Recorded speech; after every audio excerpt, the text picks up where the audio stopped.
Welcome back to Ultra Morons. Me, your host as usual, Lane, joined with Connor, back again. back again. In this episode, we're going to be talking about something else besides Vulcan and White Scars. We're going back to not going back. We're going to Imperial Fists, Rogel Dorn's guides. Okay. So we have not really. I mean, we've covered them lightly, but like with Sotha. Yeah. But that was like, I mean, barely. Yeah. They feel like kind of just whenever somebody interacts with Terra, it's like, oh, and the Imperial Fists are there, and they're also doing Yes. something. And also, the fortification of Terra is not all Rogel Dorns are doing. Yeah. So, yeah, we haven't really seen them do much besides that. Mm-hmm. So we're going to get into that now. And this episode, you're going to have to bear with me because we're jumping around a lot. We have to, how do I explain this? It's like, there's a lot of different POVs of an event that's happening. Mm-hmm. Okay. So, yeah. If you get confused, just stop me and I'll try to explain. Gotcha. And I know we're dealing also with Alpha Legion, which is inherently confusing. Oh, yes. Yeah, so that's definitely why it's more confusing. Mm-hmm. So first POV we're getting is a person named Messanus, who is an officer aboard a supply barge called the Primigenia. And his ships are just basically supply ships, right? Bring food, materials, water into Terra. Nothing too fancy there. And he is just sitting there, chilling out, relaxing, because, I mean, his job is not complicated, He just does what he does. Right. Basically a truck driver. Right. Mm-hmm. And he fell asleep at his little station because he's just watching trucks go back and space trucks go back and forth and back and forth. Mm-hmm. People think he's asleep, but he isn't. And he starts counting down in his head to something, but we don't know what yet. Mm-hmm. And then way out on Terra, in one of the toxic many wastelands of Terra now, a woman named Ms. Madra is running a dig site.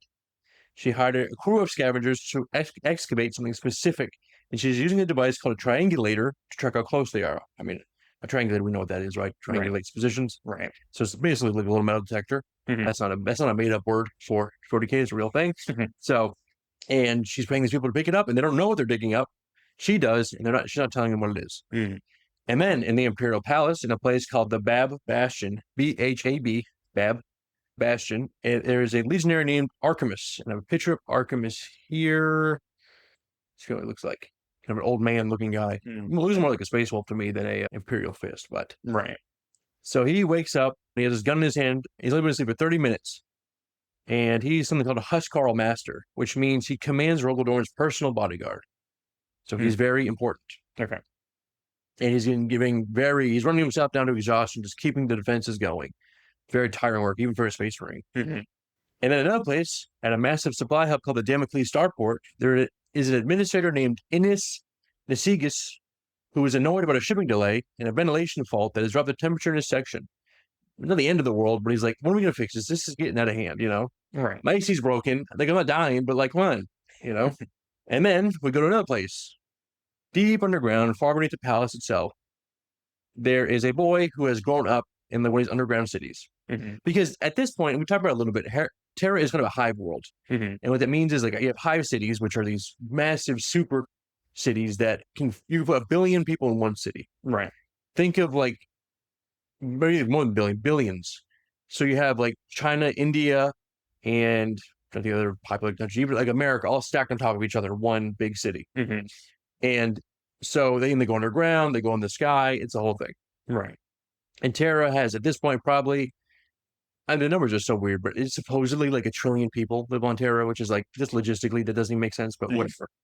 So anyways, this boy, sorry, it's terrible. You're trying to talk about with the last one, what was it, the Master of Mankind episode, where they're like, oh, this person used up the last bit of water, and then I think you just mentioned there, there's the toxic waste of Terra. Is Terra realistically livable, habitable? No, it sucks because it was ruined though 10,000 years ago by techno barbarians. Okay. When all that Mad Max stuff was happening with the Thunder Warriors, which we'll do an episode on that eventually. Nuclear warfare just ruined in most things. There still was some nature left, but then the Emperor showed up and did what he did, and then it really was the end of it. Okay. So that's why this guy is watching the supply lines, because that's what's bringing the food, water, and all that stuff into Terra. The logistics of 40K don't make sense, because you got to think, if you need to feed 1 trillion people from off-world planets, how is that even possible? You would have spaceships, thousands, if not millions of spaceships just moving around the planet all at once. Right. So, and it doesn't even make sense. So, yeah, it's the best not think about it too hard. Don't worry about it. Yeah, don't worry about it. That's what it is. So, yes, this child is deep underground, far beneath the palace itself, And he has found a crack in this rock, and it lets him look into the palace kind of from this little vantage point he has. And he calls it the Revelation, because he can see like these flickers of green light, and he can see all this magic happening down there where the emperor lives, So this is like holy for this child. Okay. And he basically says the God Emperor watches. Like this religion has started. You start to see that religion start to grow a little bit with these people. Right. And before he finishes the rest of his prayer, though, all of a sudden he feels his hands close around his neck from behind and break it. Okay. Kill this child. Yeah, no, he's not. This child's story's over already. And then in the same moment, in a storage vault under the palace, something climbs out of a sealed tank of nutrient sludge. Basically, that's what people eat. It's just this protein bug mix that you just eat a little cube. I was like, what's the movie? I can't remember what the movie. Snowpiercer? You think so? You the like roaches? The black break? Yeah. Your protein break, eat it. You know? So, so this thing comes out of this nutrient sludge, and whatever it is has no memory, not even a name, or how it got there. But it pulls 2 knife blades free from hidden slots built into the tank's walls and starts moving like a Navy SEAL just through this pipe system. Through these roots, it somehow already knows. Doesn't even remember his name or anything else, but it knows how to get where it's going. Okay. And then it starts to get his name. It remembers Silonius. I am Silonius. And he's already in the palace, but nobody knows yet. And who is Silonius, right? Yeah. So, continuing on through these 5 different things, well, I guess 5, maybe 4 now because the child died, but anyways. So, real quick about the child, I know you kind of like, he like sees the emperor, he's like, oh, the God Emperor and everything. Right. So, like the average Terran person, do they actually like ever see the emperor? Oh, God, no. No. Okay. I mean, especially during the war and the webway, but just in general, you just can't. I mean, he's just so, like we talked about before, like even the Primarchs look at him like forced to their knees. Right. Like, just his aura is unbelievable. Yeah. So for like even like a regular human to look at him is just like death. Yeah. Okay. So they worship, like it's just, I mean, it's God, right? Right. Like you read the Bible and it talks about like, oh, you can't look at God without a veil over your eyes and that to protect you. It's like, yeah, it's the same thing with the Emperor. Like he's just a powerful like emanation of a being that you just look at him, your eyes melt. You know? Okay. Yeah. Unless you're a Sister of Silence and you're like, I just see a guy. It's just that doesn't affect me. Yeah, I know. I think we talked about him like kind of taking on like different forms and stuff, like make it more bearable, I guess. Yeah. So like, but even then, still the average, you'll still feel it. Even if he's walking around, let's say he takes form like an old man just walks around on one of the people, you would just walk. This guy would walk by you. You just feel like there's something strange about this guy. Like I could feel like a almost a stack of electricity from him. Okay. You know. So it's like he can try his best to suppress it, but even still, just such a infinite power that comes out of this guy. Right. Okay.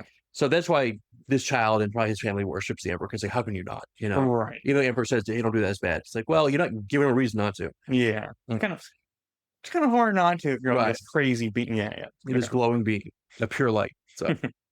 So going back to these 5 threads, aboard the Primogenia, there's an inspection team that boards Messenius' ship. And it seems to be a regular Terran customs crew. And the leader confirms the ship's identity with Messenius, gets a nod back, and all of a sudden, the guns, they shoot down the entire bridge crew under a minute, starting with the shipmaster. And Messenius he reveals that he's been working with these people that came on and killed his crew the whole time, feeding them information from cover on the inside. But then once he confirms the cargo with these people, they shoot him too and move on. And they say it won't matter. So whoever these people are, don't even care about people on their own side. Right. Back at Madra's dig site, the crew finally uncovers what she was looking for, which is 10 sealed containers buried in Terra's own soil, 5 cube-shaped and 5 are shaped like caskets. And when the scavenger boss, a man named Nice, gets greedy and he says, I open up the casket, I want whatever's inside. Obviously, it's so important to you that he starts getting a little ahead of himself. And Ms. Madra shoots him in the jaw before he can even move. And it doesn't kill him, right? It just blows his jaw off. So he's kind of sitting there dealing with that. And what's inside this casket is a space marine by something called they've been in these caskets for so long enough that they are in something called a suspended animation, which they have an organ called the Susan membrane, which covers your body in like almost like a film that lets you hibernate for however long. There's never been a limit to it. Even in 40K, I think one of the oldest space marines, the reason he's alive for as long as he has been because the membrane just like kept him preserved. So yeah, so these guys are in this suspended animation, and also you have to have somebody wake you up from it. You can't, once you put yourself in this animation or suspended animation, you can't you're kind of stuck until somebody resets you, basically. Okay. So he wakes her up. Well, she wakes him up and gives her the code phrase, and he introduces himself, says, "You will call me Fulcrum." And she tells him Orpheus, which is a code word. And then back at the Bad Bastion, Archamus is standing vigil beside Dorn over a live map of the whole solar system. And the state of this war gets laid out for the first time that we've seen, where you can see basically Mars is an open revolt, which we talked about a while ago now. Right. That whole civil war, and they're like, well, we can't deal with that right now. That's a whole problem over there. And Mars is only held back by this blockade fleet that we have set up, so they can't get too much closer with a commander named Camba Diaz. Not Cameron Diaz, Camba Diaz.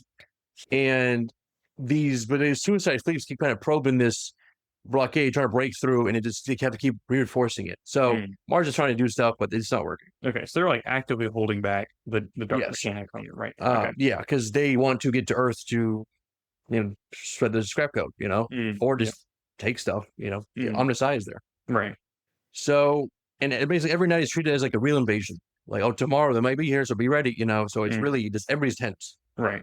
So Dorn says, Terra is a fortress with 2 walls. The Emperor, my father, stands the inner wall that is the war of the paths beyond the Golden Gates. We stand on the outer wall that is the solar system. If either wall falls, humanity falls. So there are 2 wars happening. War in Webway and the war against Mars and whatever else is trying to sneak in. Right. So back at the Damocles starport, the guy that Nasigas was complaining about turns out to be another infiltration platform. So mass figures gun down the people searching through their ship or whatever, and some missiles blow up Nasigas' little thing and kill him. And this crawler's 5 cargo sections split open to vent gas into the starport's own ventilation system, which they were to spread the gas more. And that's what the error he was having with his vault. It's like, why is my ventilation system not working? It was already preset to have this effect. Okay. So this gas spreads through and basically kills everybody else. And then deeper in the palace, 3 more infiltrators are called Headhunters, converge from different directions, and they just talk to each other in code names. Callisto and Hecate. So these are all Greek names, right? Callisto, Hecate, Orpheus. And their mission parameter is, how you pronounce it? Eurydice? Right. Orpheus's wife. See, Eurydice? Eurydice? I think it's Eurydice. Sure. Yes.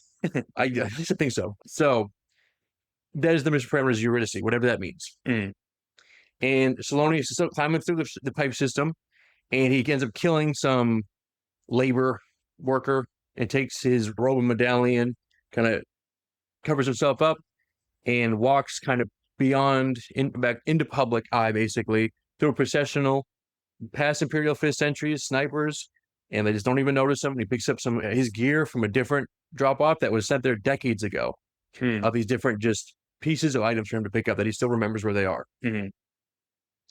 And what he notices what's weird is that he's pretty close to the palace and doesn't see a single custodian. He's just, it's strange. I wonder what they're doing. And which means the Emperor isn't on his throne then. So it's like, weird. Anyway, but he keeps moving up to the edge of something called the Dome of Illumination, which is just another, what do they call them? Like monument. Landmark, monument thing. And he's just sitting there waiting for something. So is the Emperor, is he not seeing like the custodies and all that stuff because of the war in the Webway, or is that all post? I think that's kind of what's going on right now. Is that since the custodians aren't here, it's going to imply that, since he's on the throne, he's doing with the war in the Webway stuff right now. Yeah, okay. Maybe. The timelines are weird, so. Yeah. We can assume so. Right. It's probably, that's my inference from that. But so, back to the Primigenia, it is falling silently through Terra's crowded orbit. The engine's running up, and they're trying to call it and be like, hey, what are you doing? And then no reply, right? We've seen this tactic so many times now. Now, this isn't a massive, big ship like they did before with Calv. This is just like a little freight loader, so it's like just smashing a truck into a building, Right. It's like not going to really be as devastating. So alarm spread through, because basically, hey, the ship's about to crash into the planet. And at Beacon Tower 567 Beta, Fulcron strike team wipes out the garrison under 10 seconds. And he rips a hatch out of the floor, and then this guy Incarnus calls in and says, cracking this like lock mechanism will take 13 minutes. We don't have enough time for that. So Incarnus installs 3 silver devices into a buried Martian communications tunnel beneath the tower. And he said, and Ms. Madra says, ready and standing by. And Fulcron says, go. And basically, they're sending a signal out to probably Mars, right? Or somewhere. Back at the Bat Bastion, Archamus makes a call, and because he's like, the proven genius, but they hit us, we got to do something. So he just says, fire on it. Just shoot it, just blow it up, don't let it crash into the planet. So the battle cruiser, Reason of Truth, blows it up, and the reactor and cargo go up in a big fireworks in the sky. And at the Damocles starport, the gas is spread to the ventilation system, but it actually isn't a poisonous gas. It is a hallucinogenic gas. And these workers start seeing bugs run around the walls, eating through their skin, just real horrible stuff. That fear toxin, scarecrow, right? Yeah. And they start attacking each other. They're going crazy. Within 20 minutes, it's just a battle royale, right? Free for all. And there's also now a broadcast put over the microphones that just says, we have come for you. And it keeps repeating to really get into that more of that mess these people. So these 3 headhunters break cover and kill 2 servitor sentries, which, servitor sentries, tricky to kill, but they did. And they start running through this system. And then Silonius meets real resistance. He finds 12 Imperial Fist veteran squad sweeping the dome of illumination. And as they're walking through, he detonates these charges that he set under the walkway, which drops them down, kills some of them, and scatters the rest. And then he fights one of the other survivors with his sword, and he gets hit, but he ends up killing the Imperial Fist. And then at that point, like, we're going loud. I'm not going to something, which we start running and just moving through this place, trying to get to where he needs to get to. Right. So the Primigenia detonates, like we said, but it unfortunately takes the entire orbital dock with it. And the debris is cascading through Terra's whole zone there. And 25 ships are colliding with each other within minutes. It's a whole mess up there. It's Pearl Harbor, Right. And at the beacon tower, the silver device that Incarnus plated are Vox hijacker units, who basically they can tap into the communication system. So they get into Terra's alert network and they broadcast this one thing to every channel on the planet that says Lupercal. And Ms. Madra realizes why it was left so lightly defended in the first place. She says, strange, isn't it, that they left a main trunk into their alert system all the way out here with practically nothing to guard it. Very accommodating. So, curious. Yeah. And Fokron orders the team to leave the tower standing, then to demolish it. He says, let them come here and let them figure out what we did. It'd be even more humiliating for them. So, on this Arcus orbital plate, this guy named Kestros gets to his gunship to kind of clean up some of this mess that's happening out here in the starport. And one of over 700 Imperial Fists are dropping straight into Terra's atmosphere on full alert. And he's having kind of a good time here, right? This is finally we get some action instead of just building all day. Right. So in Bob Bastion, Archamus is working through the crisis exactly as he's used to, right? He's cutting through all the noise and get to the point, right? All that classic, almost ultra moron style thinking, but that's different. So true. Yeah, so true. I mean, we're just so smart. So real quick, what is the kind of Imperial Fist like doctrine aesthetic or like doctrine, that kind of thing? I know like it seems like they're doing a lot of like fortification stuff and that kind of stuff, but like I guess they're very similar to Iron Warriors in the way of it is the reinforcement defense, siege warfare, but they're also just about defense is the best offense. Like if you can just hold, like you just wear people down, it's not like endurance. I mean, not like Mortarian's endurance thing where it's like, his is more offensive. I just keep moving towards you and there's nothing you can do about it. Rogel, Dorn, Imperial Fist are kind of like, you can keep attacking us all day, but you're just going to get tired. And then when you're weak, then we're going to attack you. You let them waste all their energy. It's like humans, right? The animal can sprint away from you, but that's all you had. So I'm just going to walk you down. Right. Well, I guess it's more like Mortarian, but similar things. Yeah. So we're also very defensive. So they have a lot of weapons. So Archamus is working through it, and Dorn is there with him, and he says, well, we understand this is engineered anarchy. Like, this is to make us look like this is the real thing happening, but there's actually something else happening somewhere else. He says, the first axiom, Archamus, you are right. What we are defending against here is not attacked by ships or troops. We are fighting, and then Archamus finishes with anarchy. Because it's like, we're fighting chaos. We got to cut through the noise and get to what's happening here. Right. So Dorn says, the question is, what are we not supposed to see? Because they're distracting us from something else. But what is it? So Archamus thinks about it, and he's like, wait a minute. Squad laborers that went to the Dome of Illumination have missed their check-in by over 3 minutes. And right around the same time, that Sentries caught a low-grade explosion there. And Dorn says that's got to be it. So they moved their way over there. Now, meanwhile, with Silonius, he, who's the guy who blew them up, reaches his objective, which is an Investiary, which is a wide circular courtyard holding statues of all 18 Primarchs. It's the same site where the Great Crusade's original oaths were sworn. So this is ancient, not ancient, but like old, important monument of the Emperor's big mission. Right. And there's some statues here that are finished in white marble. Others are still in construction shrouds, under repair, unfinished. It takes time to build these super massive statues, right? So he's like, perfect place for me to hide is under one of these little shrouds here. So he's hiding. And as he goes to hide, he finds 6 other headhunters already hiding as well. Look, he is right here. You play hide and go seek. You're like, no, go away. It's my spot. What? Stop. No, do it. Find both of us. Get away. It's like, I don't know if you saw the memes for like, okay, they found us, guys. And it's like, okay, everybody come out. They found us. And it's like, they run around to everybody else's phone, like, guys, they found us. Come out. Guys, go. It's like, just because you lost doesn't mean I have to lose too. Right. So, but for them, they don't mind. And then it says 7 now, and you are the last. Says to Silonius. Basically, they're all waiting for him to show up, and he's here, and they're ready to go. 7 people all hiding. So they rig the site with explosives, basically set up this whole thing and blow apart this monument, right? Because wouldn't that be such a blow to the Imperial way? And they know the Imperial Fist already know they're here, so they got no time to wait. So they start getting ready to go. So Dorn and Archamus reach the Investiary. Investiary is, I guess that's how you pronounce it, right? Yeah, but it makes sense. Investiary. In time to watch as they catch them in the act of putting these things set up. So Dorn kills 4 of these guys pretty quick. And Archamus can't really keep up with them because, it's a Primarch. Right. And Dorn says, this is not as it should be. They mine the entrance, but nowhere else. If they had time to do that, they could have wired traps into the ground, but they have not. And he realized, and that's the thing, is that Silonius and the other headhunters were never trying to actually fight them. And then they notice as Silonius sets the last charge beneath the shrouded statue, he's like, I'm going to die if I do this, because I'm going to do it anyways. And he sets off all these bombs. And the detonation goes off and is aimed at the statues rather than the entrance. And one after another, all the 8 loyalist Primarch, the Lion, Khan, Russ, all of them are blown off their plinths and scattered across the floor. And the only 2 statues left standing are Dorn and one other. And the one has been covered the whole time under several different, construction things, whatever, impossible to identify, ends up falling down, or the blast that ended up knocking the shroud over.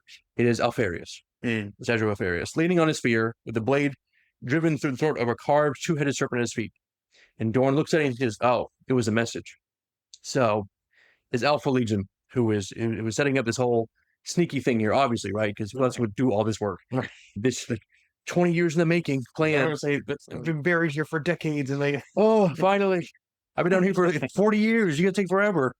So yes, Dorn is kind of taking that in, and Silonius is moving his way out.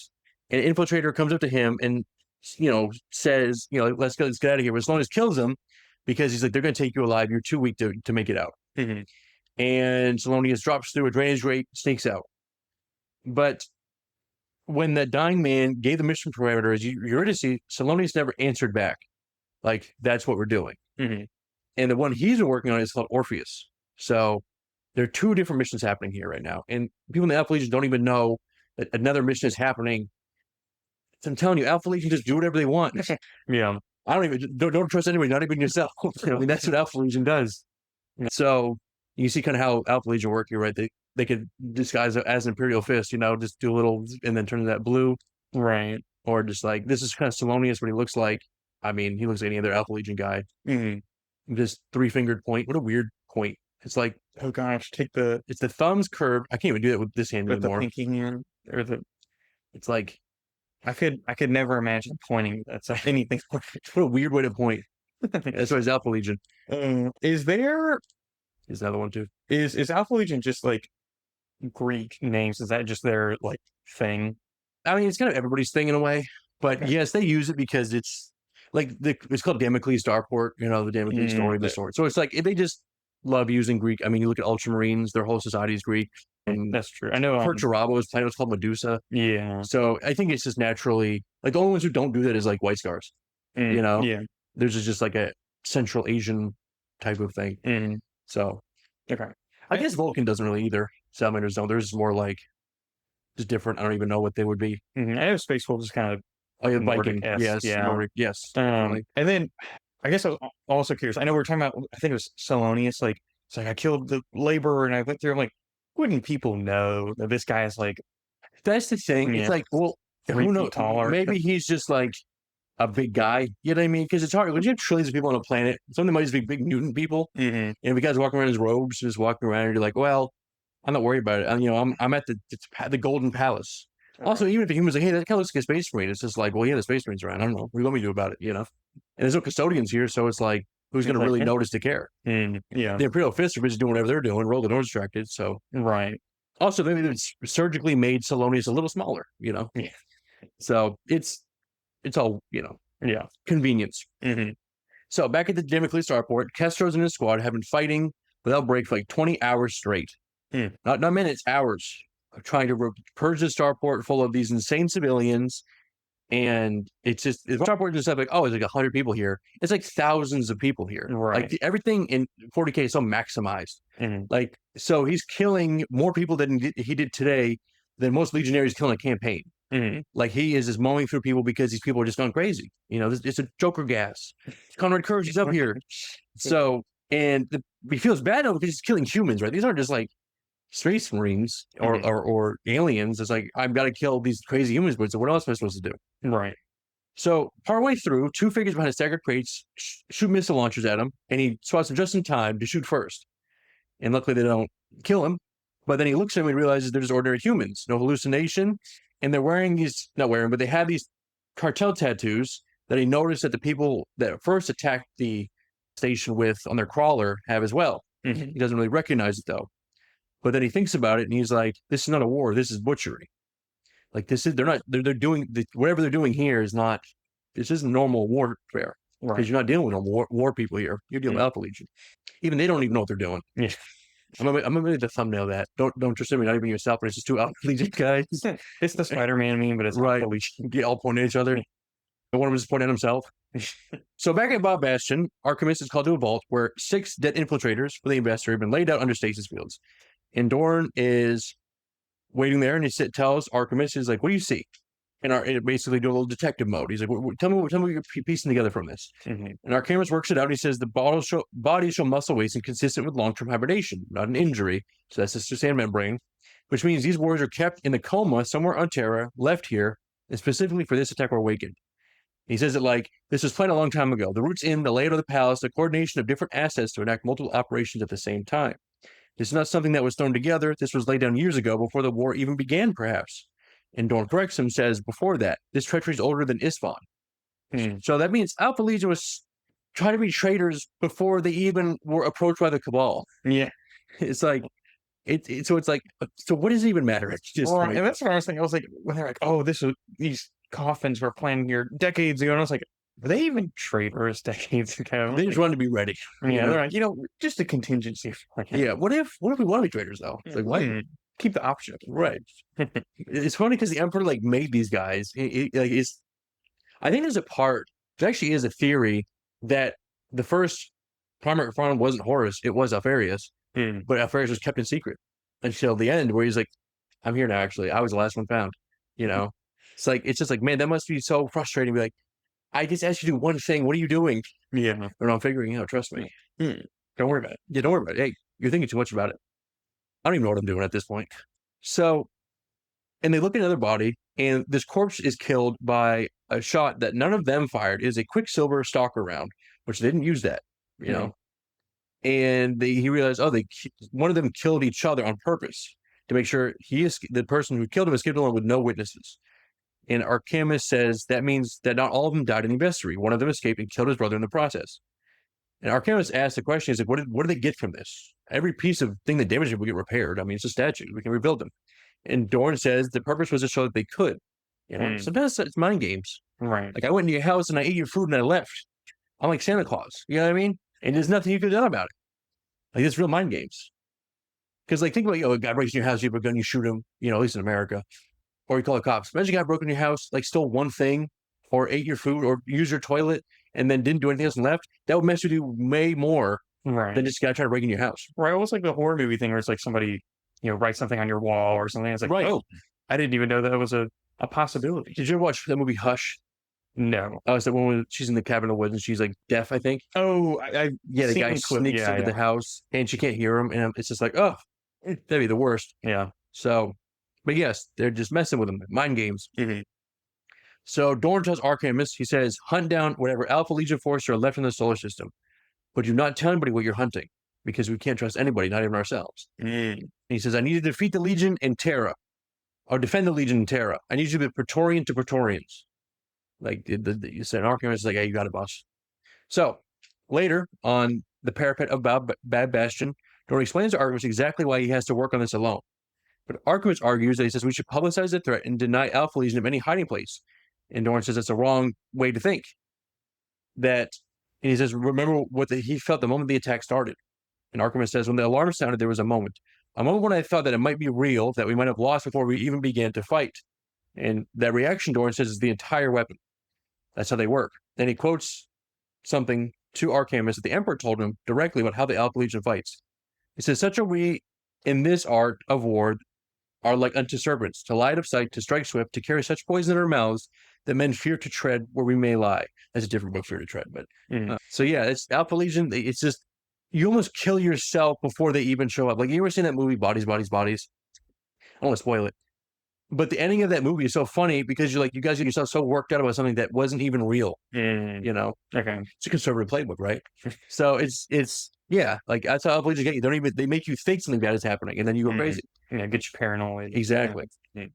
So Dorn says, that is Alpharius' way and the way of his legion. They are the shadow of a monster thrown on a wall made greater by fear, right? The allegory in the cave. As soon as you know they are there, you begin to look for them, to wonder what they might be doing and what their end might be. You see shadows and believe them real. And then you begin to doubt your eyes and ears. And then the true threat appears and it's too late. Basically, yeah, the paranoia creeps in. You're so frazzled, they just walk up to you to shoot you and you don't even know. Right. It's kind of a similar idea that Horus even said about him as well. That, like, because there's a part where he makes a phone call to Alpharius and he's talking to Malcador about it, and not a phone call, but like, you know what I mean? They have a talk somehow through the warp magics, and Malcador is like, "Do you think you will do it?" And Horus is like, "Yeah, I don't know how, but he's going to do it." And Dorn says, "My brother was cradled in lies. Begin to think about what he is doing, and you hand him his greatest weapon." So it's like, you just don't look for the obvious. It's kind of like the whole thing with like Dragon Tycoon, where it's like, don't take the easy way. Always look for the harder way, and maybe that's where the truth lies. Right. Now, is it always true with that? I don't know. But with Alpharius, sometimes it is. So Archamus is like, "Oh, you got it." But he tells the truth. He says, "I'm an architect and a warrior. I'm not a hunter. So I'll need help to find the people that actually track something like this." And Dorn doesn't really tell him who he can look for, but he tells him what he needs to do. So back in Terra's wastes, Folkron's team is waiting in a rendezvous point for one person who missed the first pickup. And when a hunched, limping figure finally appears out of the ash, and everybody aims a weapon at him until they say the right code phrase. And it is Silonius. And he is filthy from 2 days moving through the underworld, having killed 4 more people along the way just to keep him from being stopped. And he climbs over the rest of them, and Ms. Madra notes, she's like, you look just like Folkron. Very identical. And he said, we all do, you know? They all take off their helmets. Whoa, you all look like Vin Diesel. Yeah, I was waiting for everybody to be like, "Who are you?" "I'm Alpharius." No, right. I'm Alpharius. It's like, okay. Right. I mean, it's already assumed, you know? Right. Yeah. Take off their helmets and they do family. They're all Vin Diesel. But far beyond the solar system there's a battle barge called the Alpha. And there's one member of the entire drifting fleet, hundreds of ships, is cold and powered down, is just kind of slowly moving its way through. For who knows how long, it has been running on reserve calculated fuel to last exactly 1 year. And there's this guy walking on this frozen dark ship alone for hours, restarting systems by hand, and sits on the command throne and just waits. And he is just slowly doing this, like, float up to the system. And that happens. And so, yeah, that happens, and we're going to do a big flashback here. So we're going to go about 170 years before Isfan 3. And we're going to go, yeah, this is way, way, way ago. So this is before even First Heretic, I think. Yeah, so this is like, if we're talking timeline, right? Like, this will be like, this is Great Crusade. The first thing, yeah. Yeah, so that's what I'm saying. That's why if we did a chronological retelling of the Horus Heresy, I'd have to include a piece like this, the story, and then never go back to it until like 15 episodes later. And you're like, oh yeah, I remember that story. I think, you know, so it's like, it's really hard to do that. Yeah. So, anyways, you have a boy who's sitting alone in a metal cell with no light except the brief flash of a hatch when food arrives. He's been counting 104 meals, 108 flashes of light. He was taken from a high world gang and he was chased down before these giants in iron armor ran him down and threw him in this prison cell. And his name was Kye. And one night he wakes to find a man sitting across from him in the dark with bread at his feet and a candle burning. And the man has tattoos from a gang that Kye recognizes, but something about him doesn't quite fit. And he talks to Kye exactly like he knows who he is. He says, "You are not afraid. Quite a thing to not be afraid. Fear can be good, keeps you alive, keeps you sharp. But knowing what you are really afraid of, well, that is strength." And Kye tells him, he's like, "You don't know anything about me." And I think you're lying about where you're from, too. And the man says, "In a sense, that is exactly what I am." And Kye says, don't worry, I wasn't sent by whoever is throwing you in here. I came on your own to make sure of one thing. And he says, "That is why I chose you, Kye." And all of a sudden, the cell door blows open, and a giant in gold armor orders him to stand up. And the man across the cell is gone, just disappears. And Kye is allowed to meet the giant's lord, as he calls it. And in the vast stone chamber, Kye does not refuses to kneel to the figure standing over the table at its center, even though he really wants to for some reason. Mm-hmm. And he basically stops himself doing. He bites his own hand, just like it's like to distract himself from this pressure to kneel. Mm-hmm. And he holds a bloody hand out to this person, and then this guy says, "You offer your blood for what? As a surrender, as oath?" And Kye says, "As defiance." And the guy says, "You're right not to kneel." And this guy is Roland Dorn. It is not the Emperor. Okay. Different golden armor. Yeah. I mean, if it was the Emperor, I don't think he could stop that feeling from kneeling. Right. That's what I was thinking. I was like, who is it a custodian? It's like, Roland Dorn wears golden armor as well. I have a picture of Dorn here. There he is. He wears very similar armor, golden, like the Emperor and the Custodians. Mm-hmm. Okay. So, yeah, it's a little confusing, but yes. Mm-hmm. And Imperial fists wear like a yellow armor. Mm-hmm. Not quite golden, but anyways, Dorn shows him the set of golden armor on the table and tells Kye is a gift from his own father, the Emperor. And that Kye himself is meant to be a gift too, one of the first of a new generation of warriors raised under Dorn's own command. And Kye tells Dorn, he says, "You should have refused because defiance is all that life is." And Dorn says, "There's more to life than surviving." And Dorn opens a chamber ceiling to reveal all the open stars above them. And he tells Kye that this is what his father means to give humanity. Dorn's father, not Kye's. Mm-hmm. And he offers Kye a place walking the same path if he chooses it. And then Kye asks what happens if he refuses. And Dorn says, "I'm not asking if you will give me your oath. You have a path to walk before that choice." So they do the recruitment process. You got to do all the tests and trials and tribulations. Mm-hmm. And eventually gets to a point where he has to get the surgeries.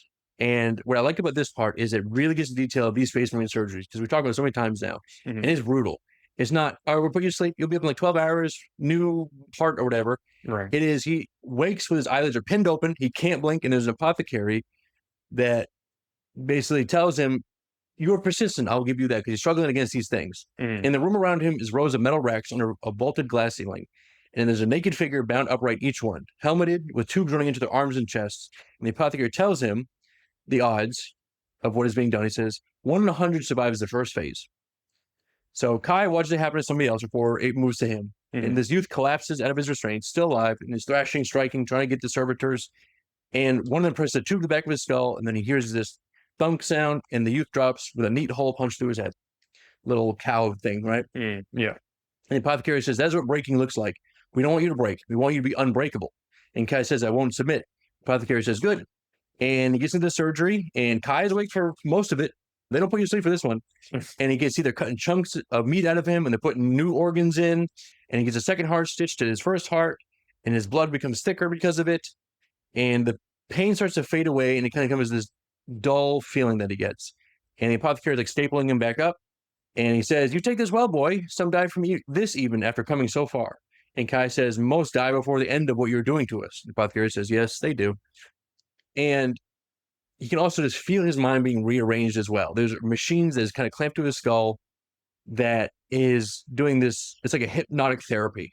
Basically, these like brain waves are deleting emotions that he may have, like attacking the neurons that can create these emotions. It's all sci-fi, So right. That's what's happening here, and he can feel it happening. Okay.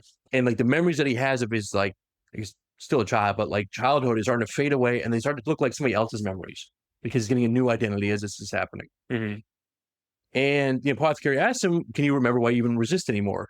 And Kye looks through the memory. He can't find why, but he knows he has to resist.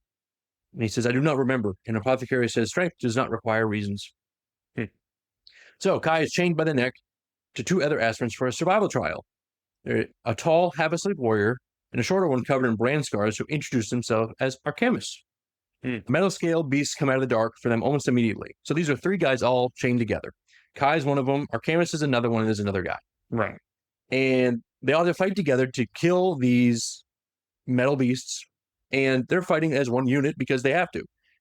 And the third aspirant gets hit in the chest with his claw, and it like almost rips him open. But it should be fatal, but it kind of heals itself over.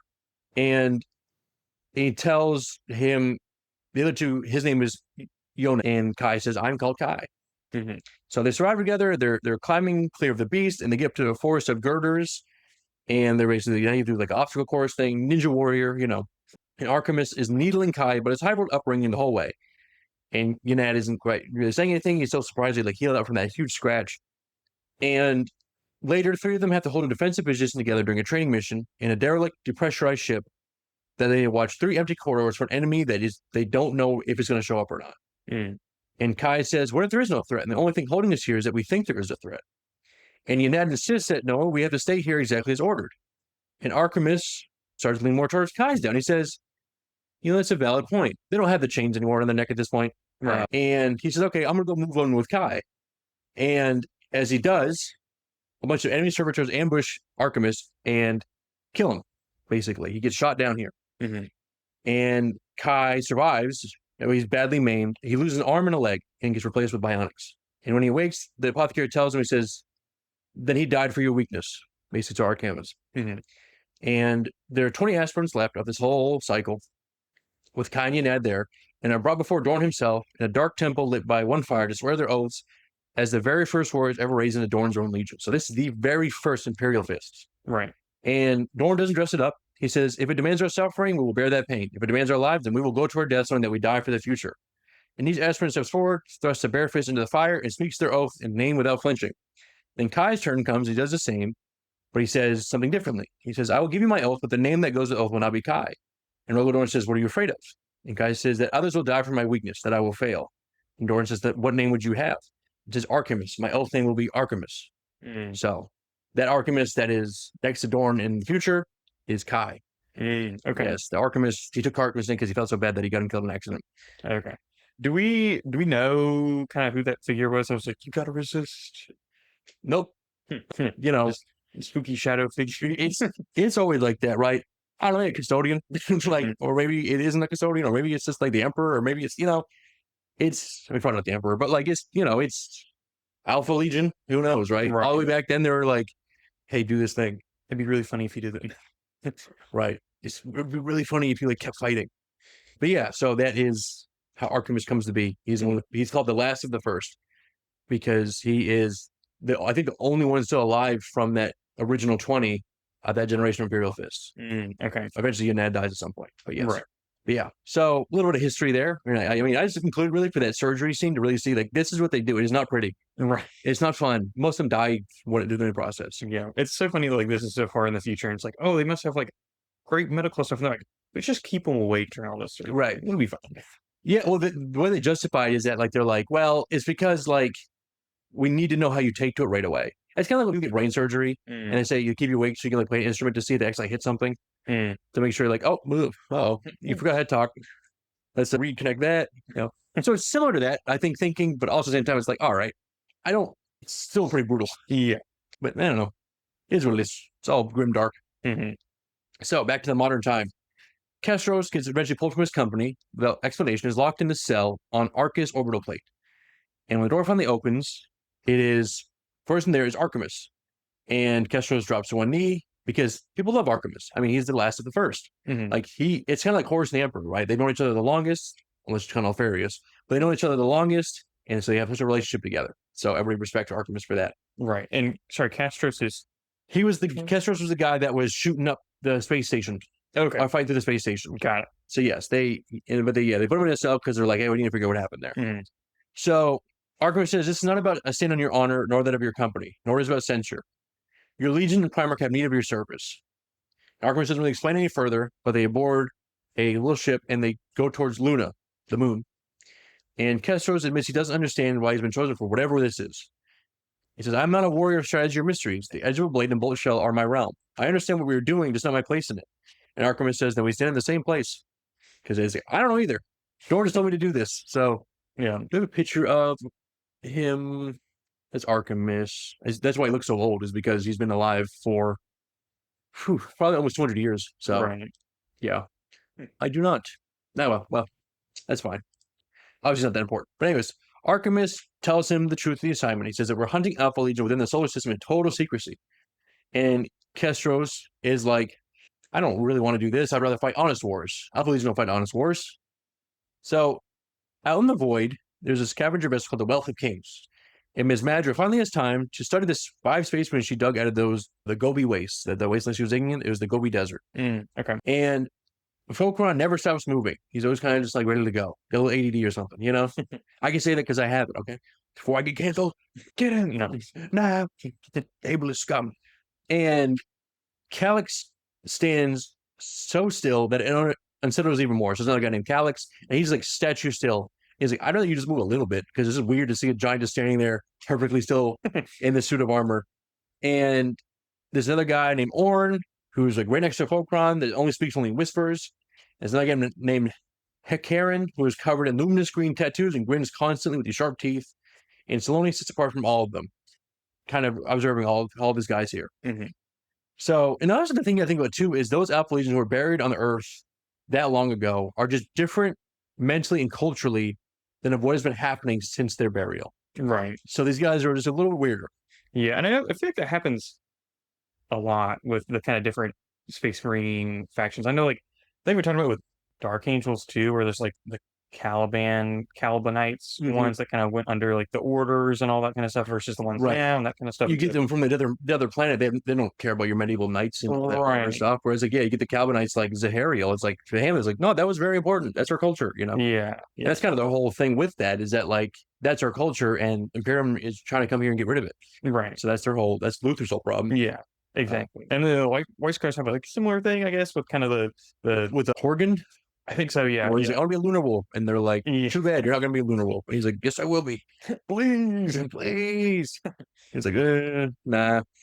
So, down on Luna, Archamus and Kestros reached the last surviving Thane of Selenar. And now Selenar is a psyker cult that the Imperial has they suppressed them, but never fully wiped them out. And we'll get into the Selenar a little later, but they're a gene cult, which think of it like, what's that called when eugenics. They're big into eugenics. And this is back during the Dark Age of Technology times. Okay. This is an ancient cult of people that were kind of an issue, honestly, but letting the Imperial Fist kind of stop that. And they kind of have a deal in a way. Okay. No, most people don't know they exist, though. They kind of live on the moon. They're the Sisters of Silence.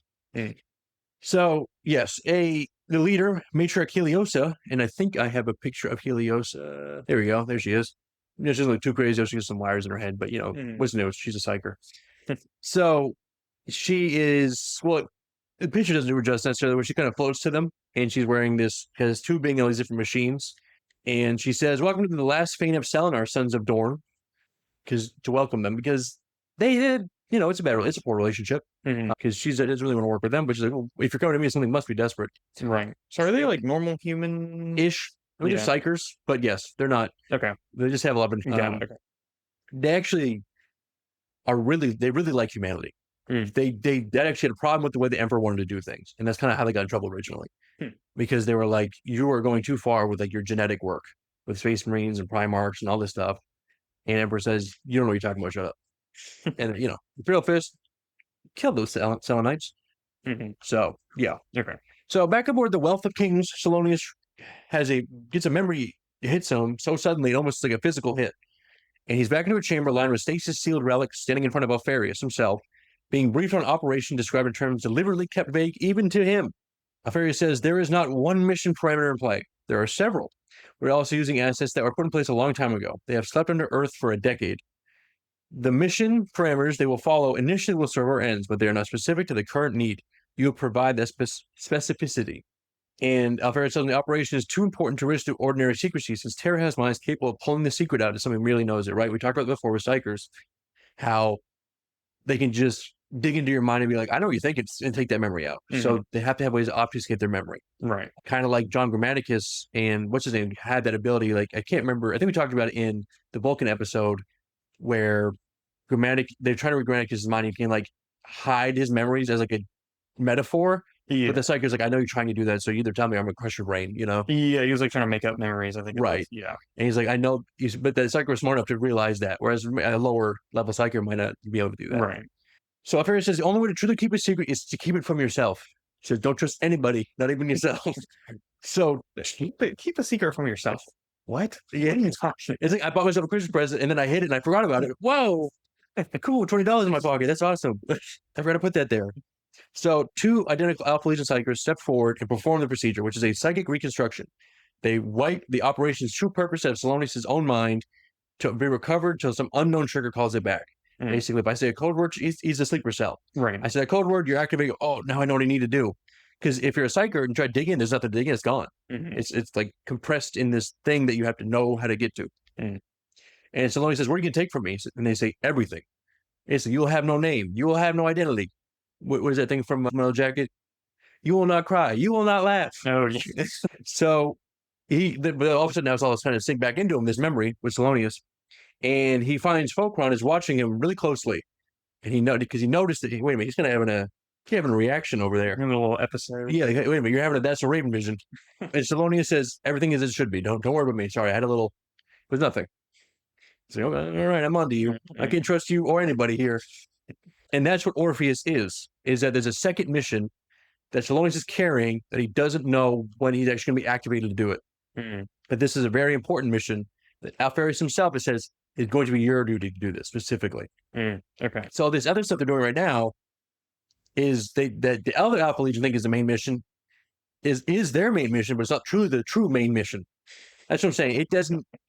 It's layers. Yes. So back in the Fane, the Selenites, Heliosa claims that she can't actually help Archamus. Not that she's refusing, because the only person who could do it won't obey her either. And there's a girl named Andromeda 17, who is 17th from the line of Gene Identical Resurrection, who is smart, bored, and unafraid of these 2 Imperial affairs. She's kind of like, what's his name's daughter in Dune? Paul Atreides, Predator's daughter's name.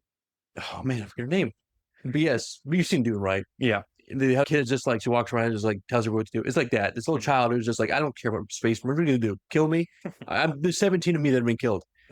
So she says, I did not intend to imply an insult. I intended to say that you were stupid. So she's really, doing the bit. And Andromeda refuses. And she says, threats mean nothing to her because we're already dying. What are you going to do that isn't already happening? And Archamus is like, all right, fine, I'll leave. He says, I'm just hunting an enemy into secret, and I want to explain it to someone who hasn't agreed to help. And Andromeda's like, it is something extraordinary, isn't it? All right, I'll do it. Wait a minute, secret? Whoa. You guys do something fun? Well, hold on now. Yeah, I guess you want to get to join us in a super cool, awesome adventure we're going to do. Well, wait, hold on. I changed my mind, actually, let's go.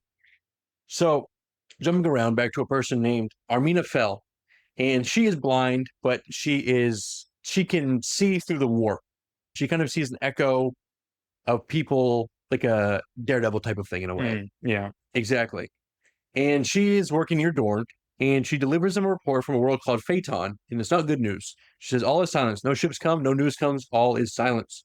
Basically, she is a diviner. She pulls information from places. And all of a sudden, before she can continue, somebody else takes her mind and speaks through her mouth, and is Malcador. They can do that. Ever can do it too. He can possess somebody, speak through them. I'm sure it's uncomfortable. But anyways, Malcador does, and he talks to Dorn directly because he's been too hard to contact any other way. He says, the Alpha Legion Rogel, here on the soil of Terra, and here still, if I understand matters correctly. And Malcador, knows that the secrecy that Dorn's been keeping. And he says, don't worry, I'm not going to tell anybody what you're doing. But he says, I need to warn you that was something else entirely. That Alpharius might not be here to kill you after all. And he says, have you considered that the target is you, not your life, but your control and your judgment? And Dorn refuses. He says, I know my brother better than you do, Malcador. Don't think you know us. And Malcador says, maybe you're right. He says, I hope you're all right, my friend. For all our sakes, I hope you're all right. And the presence, then Malcador leaves and Armina collapses and kind of knocked out for a little bit just because it's like, I'm sure it's uncomfortable to have like Malcador go, hey, let me in. Right. I got to talk to Dorn. It's almost like what, can't demons do that too? Yeah, it's warp magic, really. I mean, it's psyker power because Malcador is also a very powerful psyker. I don't know if he's as strong as like Magnus and the Emperor are, but he's pretty close. I think actually he might be just as strong as Magnus because there are some times where he like threatens people and he almost like can kill them with psychic power. Like, I can't remember who it is. Maybe it's Horse or somebody like talks back from the Primarch. He like starts choking him like with the Force. And he's like, yeah, take it easy, buddy. All right, you're not top dog here. Yeah, and he's just a human, right? Yes, kind of. He is human plus. Yeah, basically. He has, I think he's almost just as old as the Emperor is. So he's part of like a group called the Sigillites. They're all dead except for him. But they were basically a group of psychers that kind of like the Thousand Suns, but better at it. And Malcador is the last one that can he lives forever. I don't think he's not perpetual. At least I don't think he is. But yeah, he's just been alive for a very long time just through magic. And the Emperor's like number one guy because he has so much information and he can get a lot of things done. Right.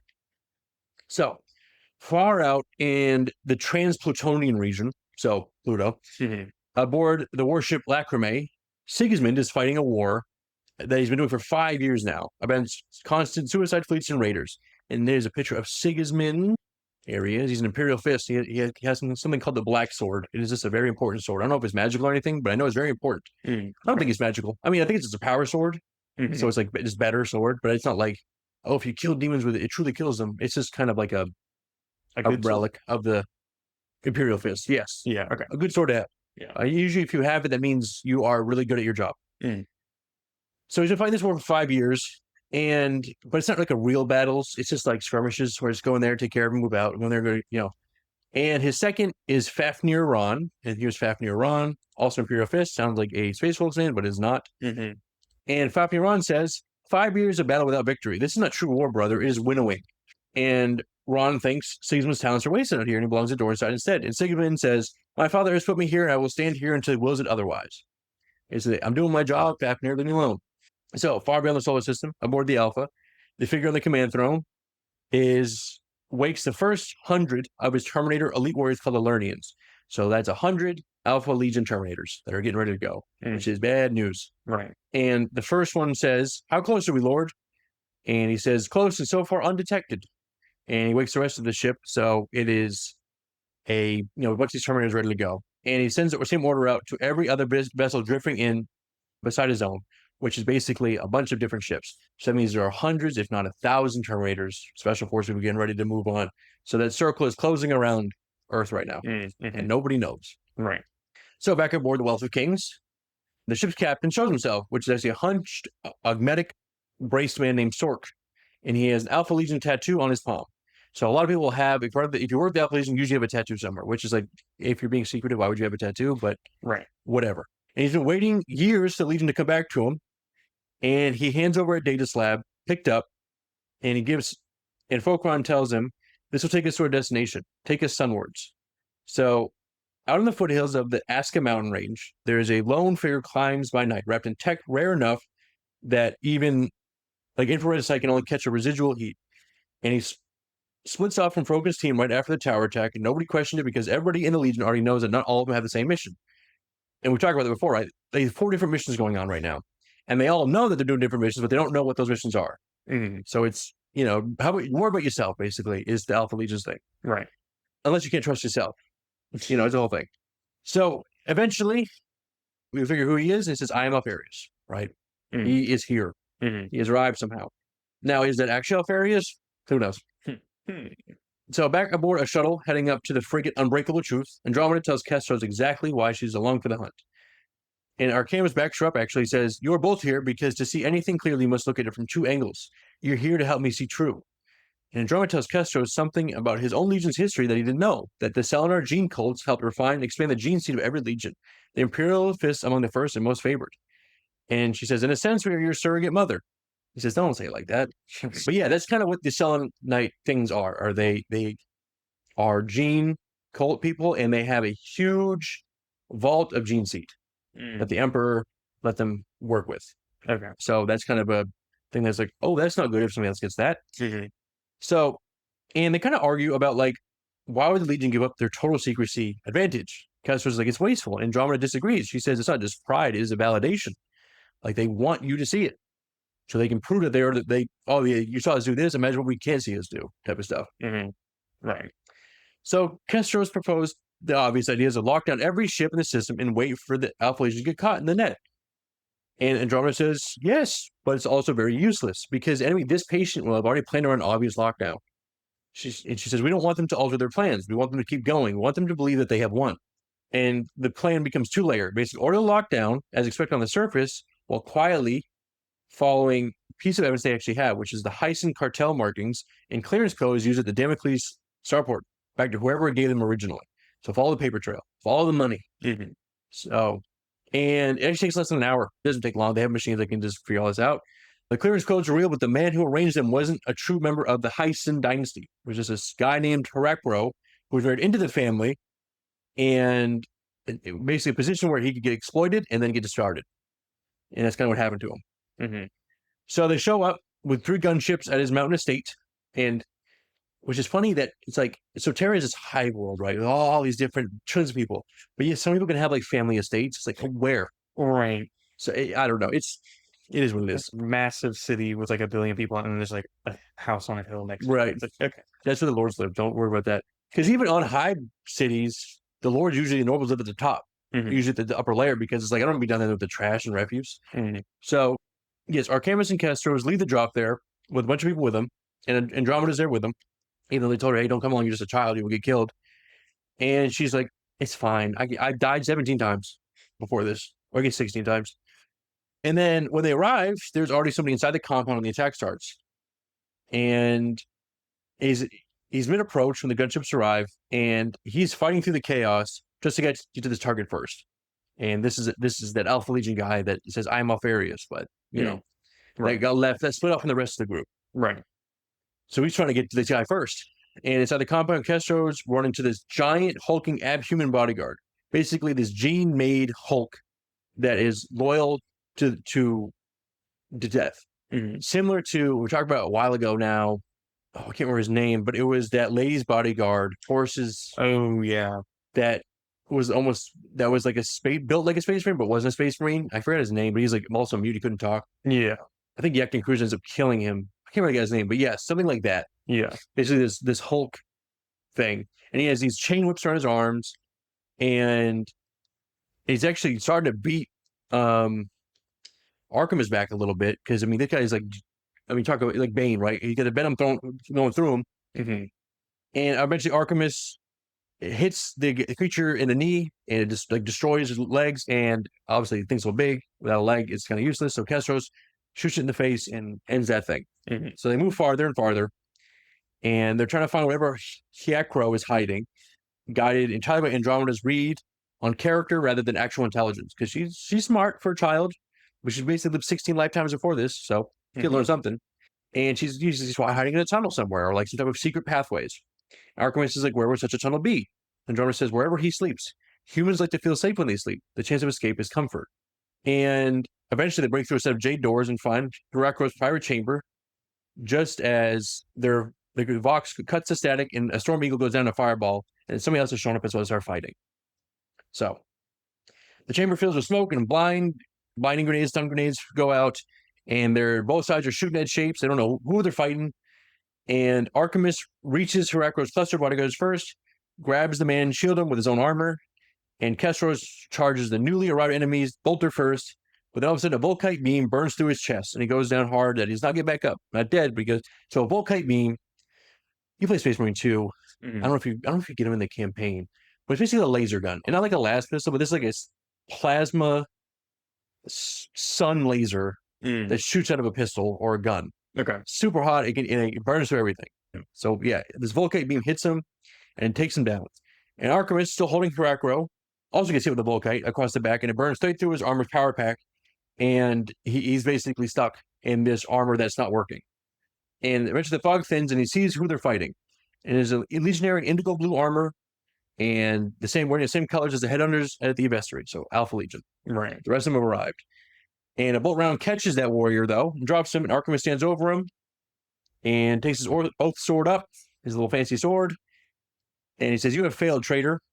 But the Alpha Legion answers in his own special way, says, "We are many, son of Dorn, and we know you. We know you all." And then he gets killed. And so Taro pulls the helmet free, and the face underneath is deliberately bland, right? All Alpha Legion guys look the same. And Archamus is like, these guys are weird. Like, I don't know, they're doing some weird, like, I don't, how are we going to keep up with this? But anyways, she says, "Well, what we can do is burn down this estate, burn down the whole building, and then just destroy all evidence that we were here." I mean, obviously, there is evidence that we're here, but like any trace of anything anybody can find if they come back here. Right. So outside, Andromeda finds Archamus in the courtyard with Thorako. He's basically unconscious at this point because he got knocked around so much. And she looks at him and says, "Hello, little thread. Let's see where you lead." So luckily, they push back and they killed Alpharius. Yeah, sure. So aboard the battleship, the Lion of the Last Kingdom in Jupiter orbit, Dorn addresses, there are spheres of defense that the solar system has, and there are different people to protect those different spheres. So this is the third sphere of defense. And so anytime I say like one of the spheres, that's what it refers to. Okay. It's not like the planets, because the third sphere will always be the Earth, but like it's just weird kind of just how they set up the thing. Okay. So these are just like zones. Zones. Are they not physical spheres? Okay. Got it. They're just kind of like checkpoints in a way. Okay. Yeah. So he's talking to these people at the third sphere and tells them that everything you guys are ready to do and preparing for is about to change. Says your duty to the Imperium is about to change. You have been the leaders of the third sphere of defense, its builders, its maintainers, the eyes on its walls, and the hands on its weapons. You have noticed that many of your comrades in arms are not here. That's because they will continue the duties that have been yours. The Emperor has another task for you. And the task is a war passage. So that means leaving the defense of Terra to go out and meet something before it even gets here. And Dorn explains that worlds across Terra's own dominion have gone silent one after another, and Esteban has already fallen. I know that guy. And Phaeton, we talked about, has also gone silent at all. And Dorn says, our purpose is to defend Terra, but to wait for the enemy to come to you is to invite defeat. The enemy is coming. They're encircling us, waiting and growing in strength while picking how and when they will attack. We will not allow them that luxury. Terra stands. And then everyone responds, Terra stands. Vulcan lives. So afterward, in private, Lord Castellan of Freed, Dorn confirms that he intends to lead the strike force out himself, personally. He says, I'm not going to stay on Terra anymore. I'm going out there. I'm going to settle this. And Freed is like, fair, but he doesn't really say anything. But Dorn reads as like, I see you doubt me. And Armina fell. She recovered. And she says, outer system defenses have fallen. Ships from the dark. They are here. They have come. We will hold to the last. So Freed asks, is this a preemptive attack? And Dorn says, yes, but this is exactly what we are made for. Like, to kill. You know, we're doing warrior stuff. Right. So, another guy named General Hesio Argentos, I have like Spanish names here, rides back from the same briefing in total silence. He's old, he's bitter, and he was given command of 30,000 troops, mostly because there's only better available, not because they really like this guy. And one of his officers asks where they're actually deploying to. He gives her nothing. He says that is not something that the honored Praetorian graced me with the authority to tell you. Mostly I don't know either, okay? Leave me alone. So he sits in his quarters at night, and he does the math on it, right? He's having Terra's third sphere fleet, personally commanded by Dorn, moving on warp transit.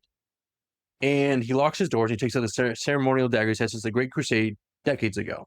This is a regular human, mind you. So he's probably in his 60s, maybe 70s. He's not an old, maybe older, actually. I don't know. I don't want to say his age. Maybe he might be like 140. Who knows? Right. He's definitely old enough where he's old. He looks old.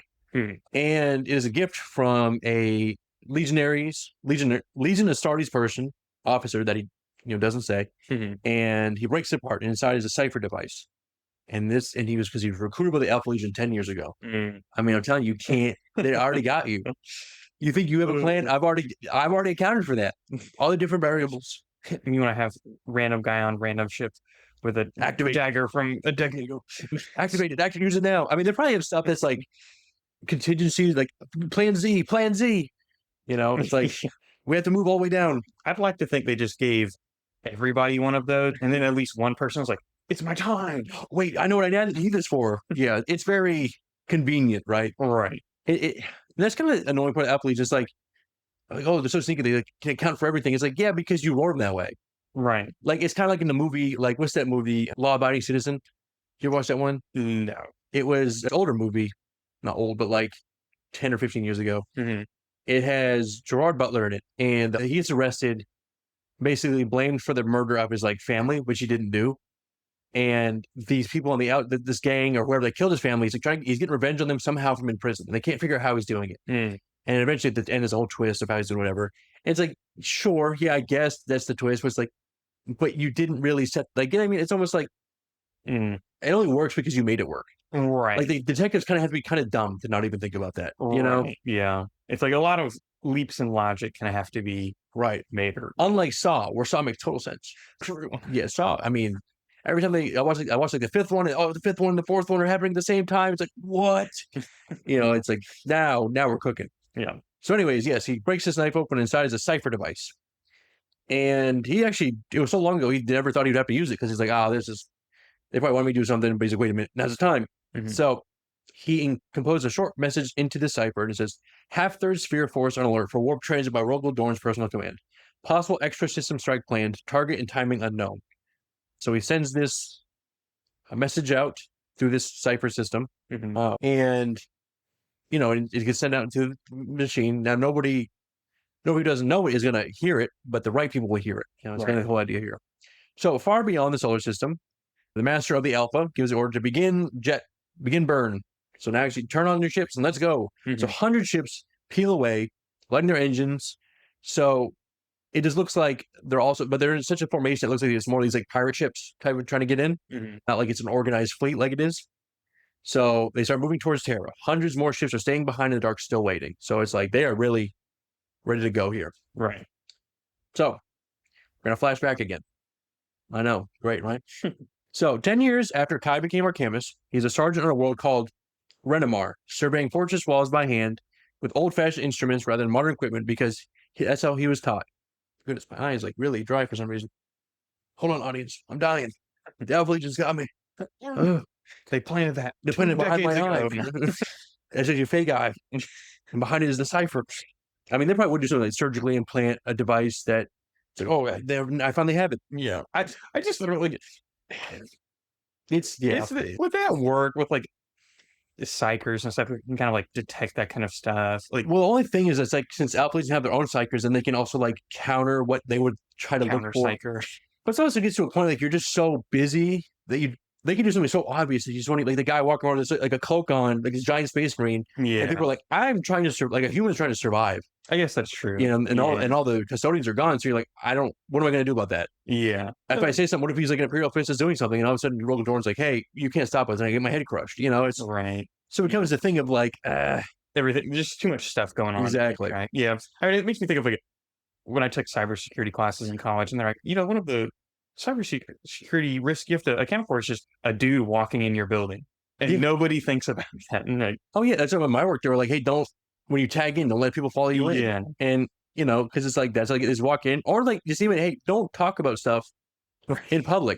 Because you just be like, oh yeah, so I did this, like, because what do they call it, public whatever, where like people just get you by just listening to your conversations. Oh, I can't remember.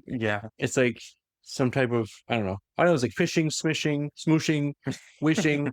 Like there's so many different things. I remember one of them got to a certain point where it was just like, at a certain point, if they really want to get, they can. But this way you can just try to stop that. And I'm like, well, okay, goodness. And that's what the Alpha Legion is. Look, they're going to get you. You can try to think around it, but they're going to get you. Yeah. So back in time, Archamus, he's in a world called Renamar, and he's surveying his walls, right? I said that with the old-fashioned instruments because he's like, back in my day, that's how we did it. And he says, if you can start with the basics, then you can move your way up to advanced instruments, So there's an emissary named Solomon Voss, and he has been shadowing this compliance force for months, right? They're on a compliance mission right now. This is during the Great Crusade. No. Well, yes, obviously, but it's 140 years ago still. Okay. During the Great Crusade.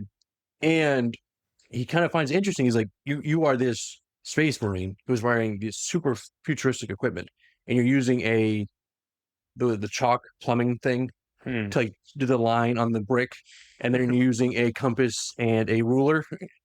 Very interesting. Yeah. And Archamus has a question. He says, what is conquest? And Voss is like, and Archamus answers this question before Voss can. This conquest isn't taking of the land. It's the part that comes after, holding what is taken and doing the unglamorous patient work of making sure it stays held. because that's what Imperial fists are all about, right? Fortifications. Yeah. And he says, this world is the Emperor's now, and it will be long after we left it. Every deed of war carries a burden. This is ours, and we bear it because it is right for us to do so. All of a sudden, the space goes dark. The sky goes dark. And above, an orc space hulk has arrived. Hey, shout out to the orcs. We'll talk about them in a while. And the orcs start getting here. They're going nuts like they usually do. And Archamus grabs Voss, and he says, we got to get inside because you are going to die. And orcs are just pouring out like a green wave. And all of a sudden, a bunch of mines that they set up start detonating around these orcs. And Archamus says to Voss, he says, is this what you thought it would look like?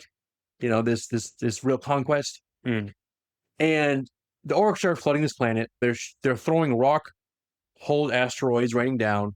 Orcs just do whatever they want to. Now, there's a little funnier, so I don't mind as much. Yeah. And they're just doing this whole thing. So Archamus takes command of the defense, working with a young Imperial fist named Catafalque. Catafalque? That's an interesting name. And spent days building basically this defense system. So now it's getting tested. And it's a constant brutal fight. Basically, they're blowing up these orcs, and 10 more will replace them. And it is getting more difficult and more difficult. And Archamus says, is one philosophy that he says timing. It was always timing. And eventually, Dorn arrives, drops from a gunship to relieve the siege personally. Archamus kneels, even though Dorn tells him not to, which is very interesting because back in the day, Kye said, I would never kneel. And now he is. Obviously, doesn't resist anymore. Yeah. So all that brainwave stuff really took it out of him. Right. So Dorn looks over this 10 hours of defensive work, and he gives him a compliment. He says, well done, Sergeant. And Archamus says, I am Archamus, Lord. And Dorn says, I remember who you are. I was there. You remember, I talked to the man. Anyways, so he leads Archamus into these tunnels behind the stronghold. And instead, the Archamus meets Solomon Voss properly, but not as an actual, just like regular old guy, like, oh, what are you doing over here? But actually like a friend of Dorn. And Voss believes in recording the truth of the crusade as it actually happens, not as legend. And Dorn respects him, even while teasing him about the danger of it. And on the way out, Voss leaves Archamus with one line. He says, I have learned much from your son. He has your soul, basically says at the door. And along with Archamus, Dorn examines a set of theoretical architectural plans Archamus has been sketching in his spare time. And he reveals that he's a good judge of structural design as he is of war. And Dorn says, you have both ability and eyes to see further than the task in front of you. And Dorn tells him the truth about this entire invasion. It wasn't a surprise. I knew they were going to show up here eventually. I didn't know which planet. And he says, I let every one of those prepare as if it might be the target without ever telling them why. And Renoir's suffering was bait, something that Dorn chose to do on purpose. He says it will fall because we will let it fall. And Archamus kind of struggles with that. He's like, wait a minute, like, why? I don't like that. And Dorn says, I do not trust in ignorance. I trust in the strength of my legion, the weakness of my enemy. So 12 hours later of orc fighting, the trap closes for real. 9,000 Imperial fists flown in secretly under cover of the siege, spring from concealed positions around the valley floor the instant the orc horde is fully committed. So like I said before, when you think you want to get all your guys on the planet, now I surround you. You're like, oh, I see your entire plan now. Now I'm going to act on my plan. Right. So that's kind of how they work. So Dorn gets there with his chainsaw, Storm's Teeth. I think I have in a picture here. That red chainsaw there. That's called Storm's Teeth. Yeah, you don't want to get caught with that one. So, and he is fighting with the Imperial Fist and is cutting through orcs that are twice his warrior size. I mean, orcs get big. Right. Space Marine 1, you fought orcs, and some of them are as big as the Space Marine. But there's like war bosses are like bigger than Primarchs. Like they just keep getting bigger until they die. Or they get so big they become like, and we'll get into it later on in some of the books. I think War of the Beast. The beast itself is, I think they almost say is as big as a mountain. Like it just got so big it can't move anymore. Like it just gets to that point. So he's killing these orcs, and Archamus is like, wow, this is incredible. So, and the warships in orbit are blowing up the orc hulks, and it is, a pretty easy cleanup. So fighting ends, and Dorn gives Archamus a field promotion from sergeant to captain and gives him a little bit of advice. He says the future is not won in battle, but in the moments before the battle begins and the time after battle is done. Remember that and remember this day. And they all start chanting Imperium Victor. We won. So, yes, that's kind of that flashback is showing this is how Dorn works. He lets you get in. Oh, we're winning. And then he's like, oh, you walk right into the trap. Gotcha. Yeah. Now that you're all in here, I can circle you, and that's it. Right. So back aboard the Wealth of Kings, Silonius spends his private moments watching the sun through a viewport, and he is trying to piece together the fragments of memory that the psychic reconstruction kind of left behind. And he knows things about the mission that Fokron doesn't realize he knows. And Fokron doesn't know that Silonius knows them. So it's kind of a little tension there. Right. And Fokron... So sorry, his like sleeper cell code word didn't get triggered, but he's kind of remembering Yes. bits and pieces. He's not ready yet, but the information is starting to reappear before he's ready. And is suspicious of that. But Silonius said, no, it's fine. And then, so Falkner doesn't know that Silonius knows that Falkner doesn't know. So it's, it's all over the place. Right, yeah. And Falkner finds him, and he pulls the cloth back from his own face, and he said, because they both have the same face. And he says, what are we? So many masks worn, so many names, so many secrets that the life beneath is forgotten. Silonius says, we are what we need to be. Twin, we are what we need to be. And Falkner says, we need to light the beacon. Harrowing is coming, and we are its heralds. And elsewhere in the ship, Ms. Madra is sitting there, stripping and oiling her weapons, getting ready for something, just in the quiet to think. And Hecaron is there too, doing his stuff. And then Icarus joins as well, which is Incarnus, who is a human. And they're all just kind of working together. And eventually Hecaron says, Harrowing, you do not know the term. Basically this, like, you never heard of it before? And Hecaron doesn't hide it. He's kind of teasing him a little bit. And Incarnus says, in the same place you find all the people of rare talent who are willing to fight the Emperor. I know the meaning of the word harrowing, but unless our mission is to turn the ground with a plow, the connotations of despoilment and destruction are just vague enough that I find myself at a loss. Idiot. All right? I know what it means, but what does it mean in this context? So Hecaron laughs it off and says, you can figure it out yourself. And Incarnus is like, perhaps I should. He's like, oh my, like, and all of a sudden frost forms around his eyes as he says it. And Ms. Madra feels static crawl up her own arms as Incarnus mind locks on Hecaron's. Basically psycho attack. He's like, oh man, you pissed me off now. So, and before Ms. Madra can even reach her own weapons, something moves way too fast to track, and Incarnus is airborne, screaming, and then slammed face down to the deck. Hecaron staggered upright, blood running from the ear where this psychic grip had him. And Hecaron says, he was in my mind, I could feel him. And then Silonius is standing over Incarnus with a boot on his chest, having crossed the room the time it took Ms. Madra to blink. So basically, Silonius jumps and he's like, hey, whoa, no, what are you doing with psychoactivity on the ship? So he drops him on the ground. And Silonius says, he's an asset, rather, and a perfect tool, but one we need. And Hecaron wants to kill him anyways, and Silonius says, we need him. Relax. So Hecaron backs down. Silonius hauls Incarnus up by the throat, and he says, do not do that again. To Incarnus. He basically talks to him. He's like, not fighting. Also, hey, Psyker, don't kill people. We need everybody here is here for a purpose. I don't know what the purpose is. We're here for a reason. Maybe. So I just want to make sure I'm getting that correctly. So the humans and Incarnus are kind of fighting where Incarnus was going to do some Psyker stuff, and that's when Silonius came in and kind of was like, don't do that, right? And yes. Okay, got it. Yes, Incarnus, he is getting mad because Hecaron is like laughing at him. And Incarnus hits him with that psychic power, and Silonius runs in the room and says, do not do that. Yeah. So yes. So the team's actual assignment turns out to be a raid on a signal relay station put out past Mercury.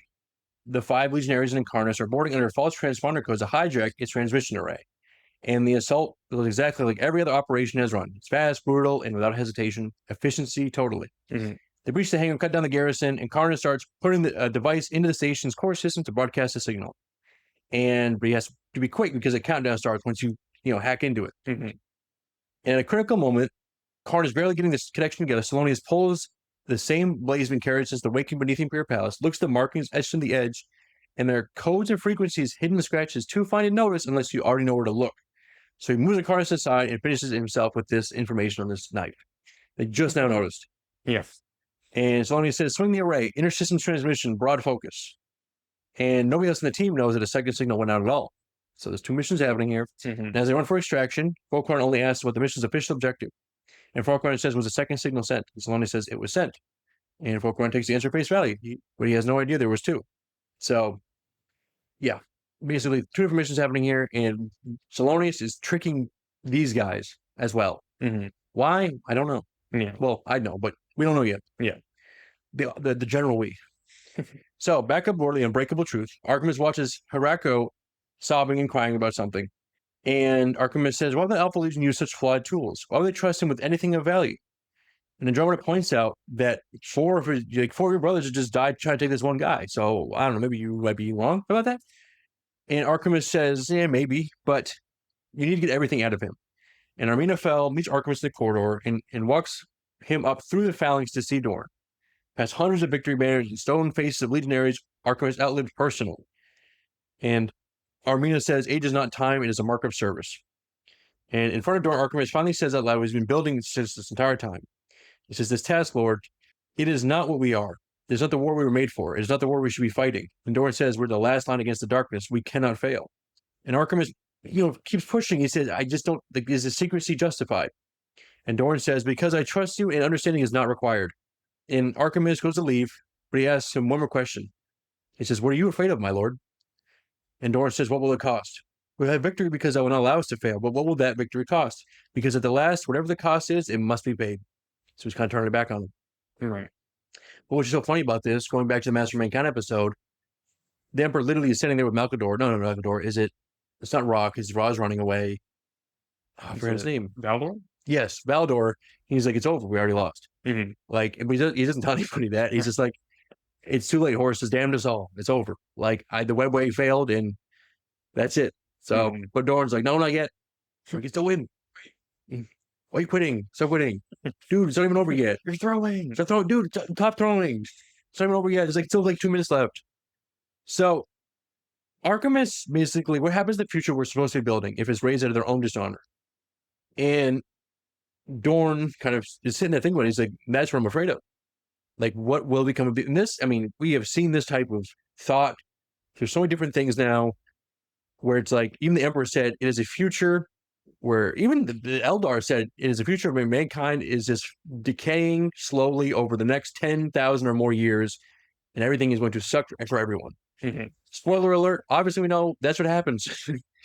Like, I don't know if you've ever seen 40K, but that's 10,000 years from this, and things are not much better. Yeah. If anything, they're way worse.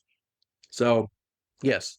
So after Archamus leaves, Dorn tells Armina Fel privately what he's never told even his own Huskarl master, that the Phalanx is about to move to rendezvous with the fleet off of Neptune immediately. And she asks if Archamus should know. And he says he has his duty and I have mine. So even roll the doors, not even telling Archamus the full truth. So many secrets jumping around here. Sneaky.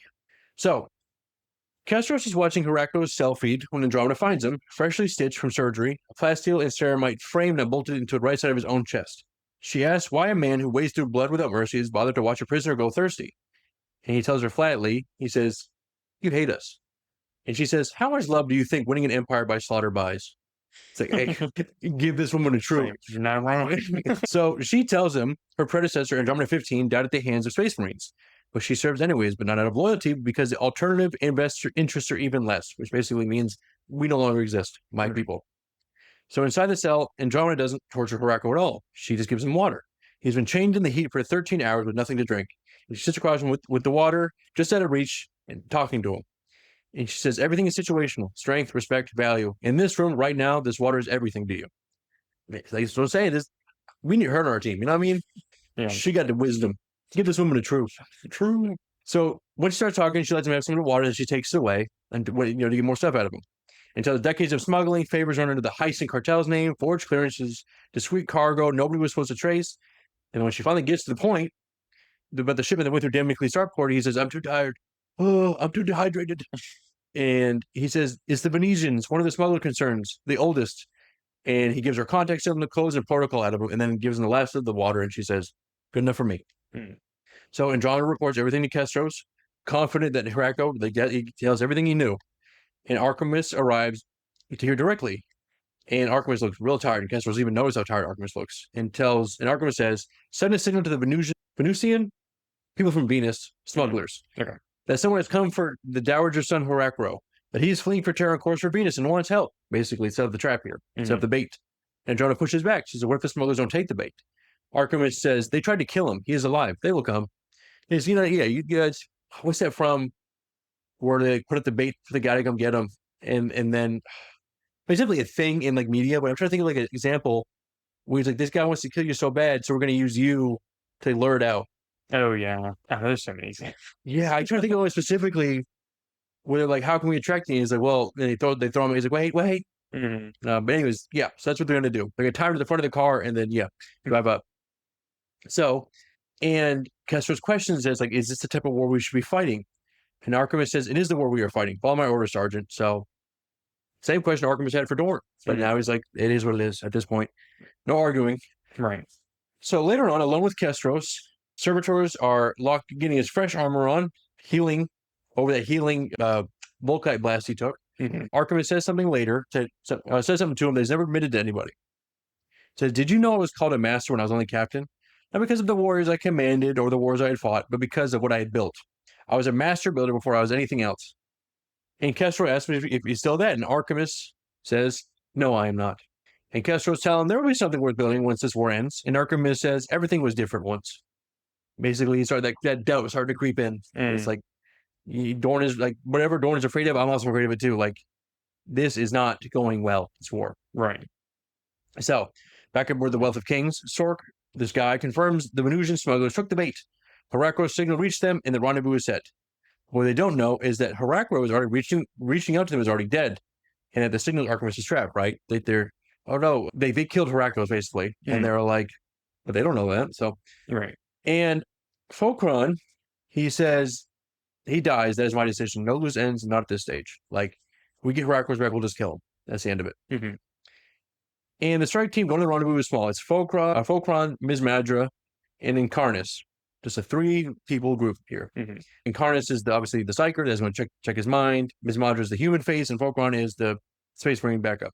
Right. Oh, no, also Silonius is there too. That's another backup. So 2 Space Marines, but yeah. Okay. So the meeting point is called Artifact 9 Kappa Mu. And I don't have a picture of it, which I should have. Artifact 9 Kappa Mu is a weird lore thing. And it is a sphere of black metal about 30 kilometers across, drifting between Terra and Venus since before even the star maps were charted. Mars' own tech priest cataloged it, named it, and studied it for generations, but never figured out what it actually is. And it's invisible to every aspect scan ever built, showing up on nothing but the naked eye and actual hand touching to it. Melted charges, seismic charges, graviton charges, nothing has even scratched its surface. Expeditions went inside it looking for its origin or purpose and came back with nothing. It just sits there. There are ragged holes open on its surface and a slow cloak of debris that hangs around it. And it's surrounded by warning satellites to be left alone with everybody that sends to leave it alone. That is it. It is just this giant black sphere that is floating between Earth and Venus. And that is it. Nobody knows what it is, where it came from. I don't know if it's like a reference to something. Like, what's his name? The teapot theory or whatever. Like, there's a teapot that floats around the sun, but you can't see it, but you know it's there. It's a whole, like, argument against God, right? It's like that type of thing. Now, is it like a Necron thing? Is it a Eldar thing? Nobody knows. It's just floating there. So even, like, looking more to, like, modern lore, is it still... Still nobody knows. It just never was touched on. Interesting. Yeah, it's very weird. This weird just thing.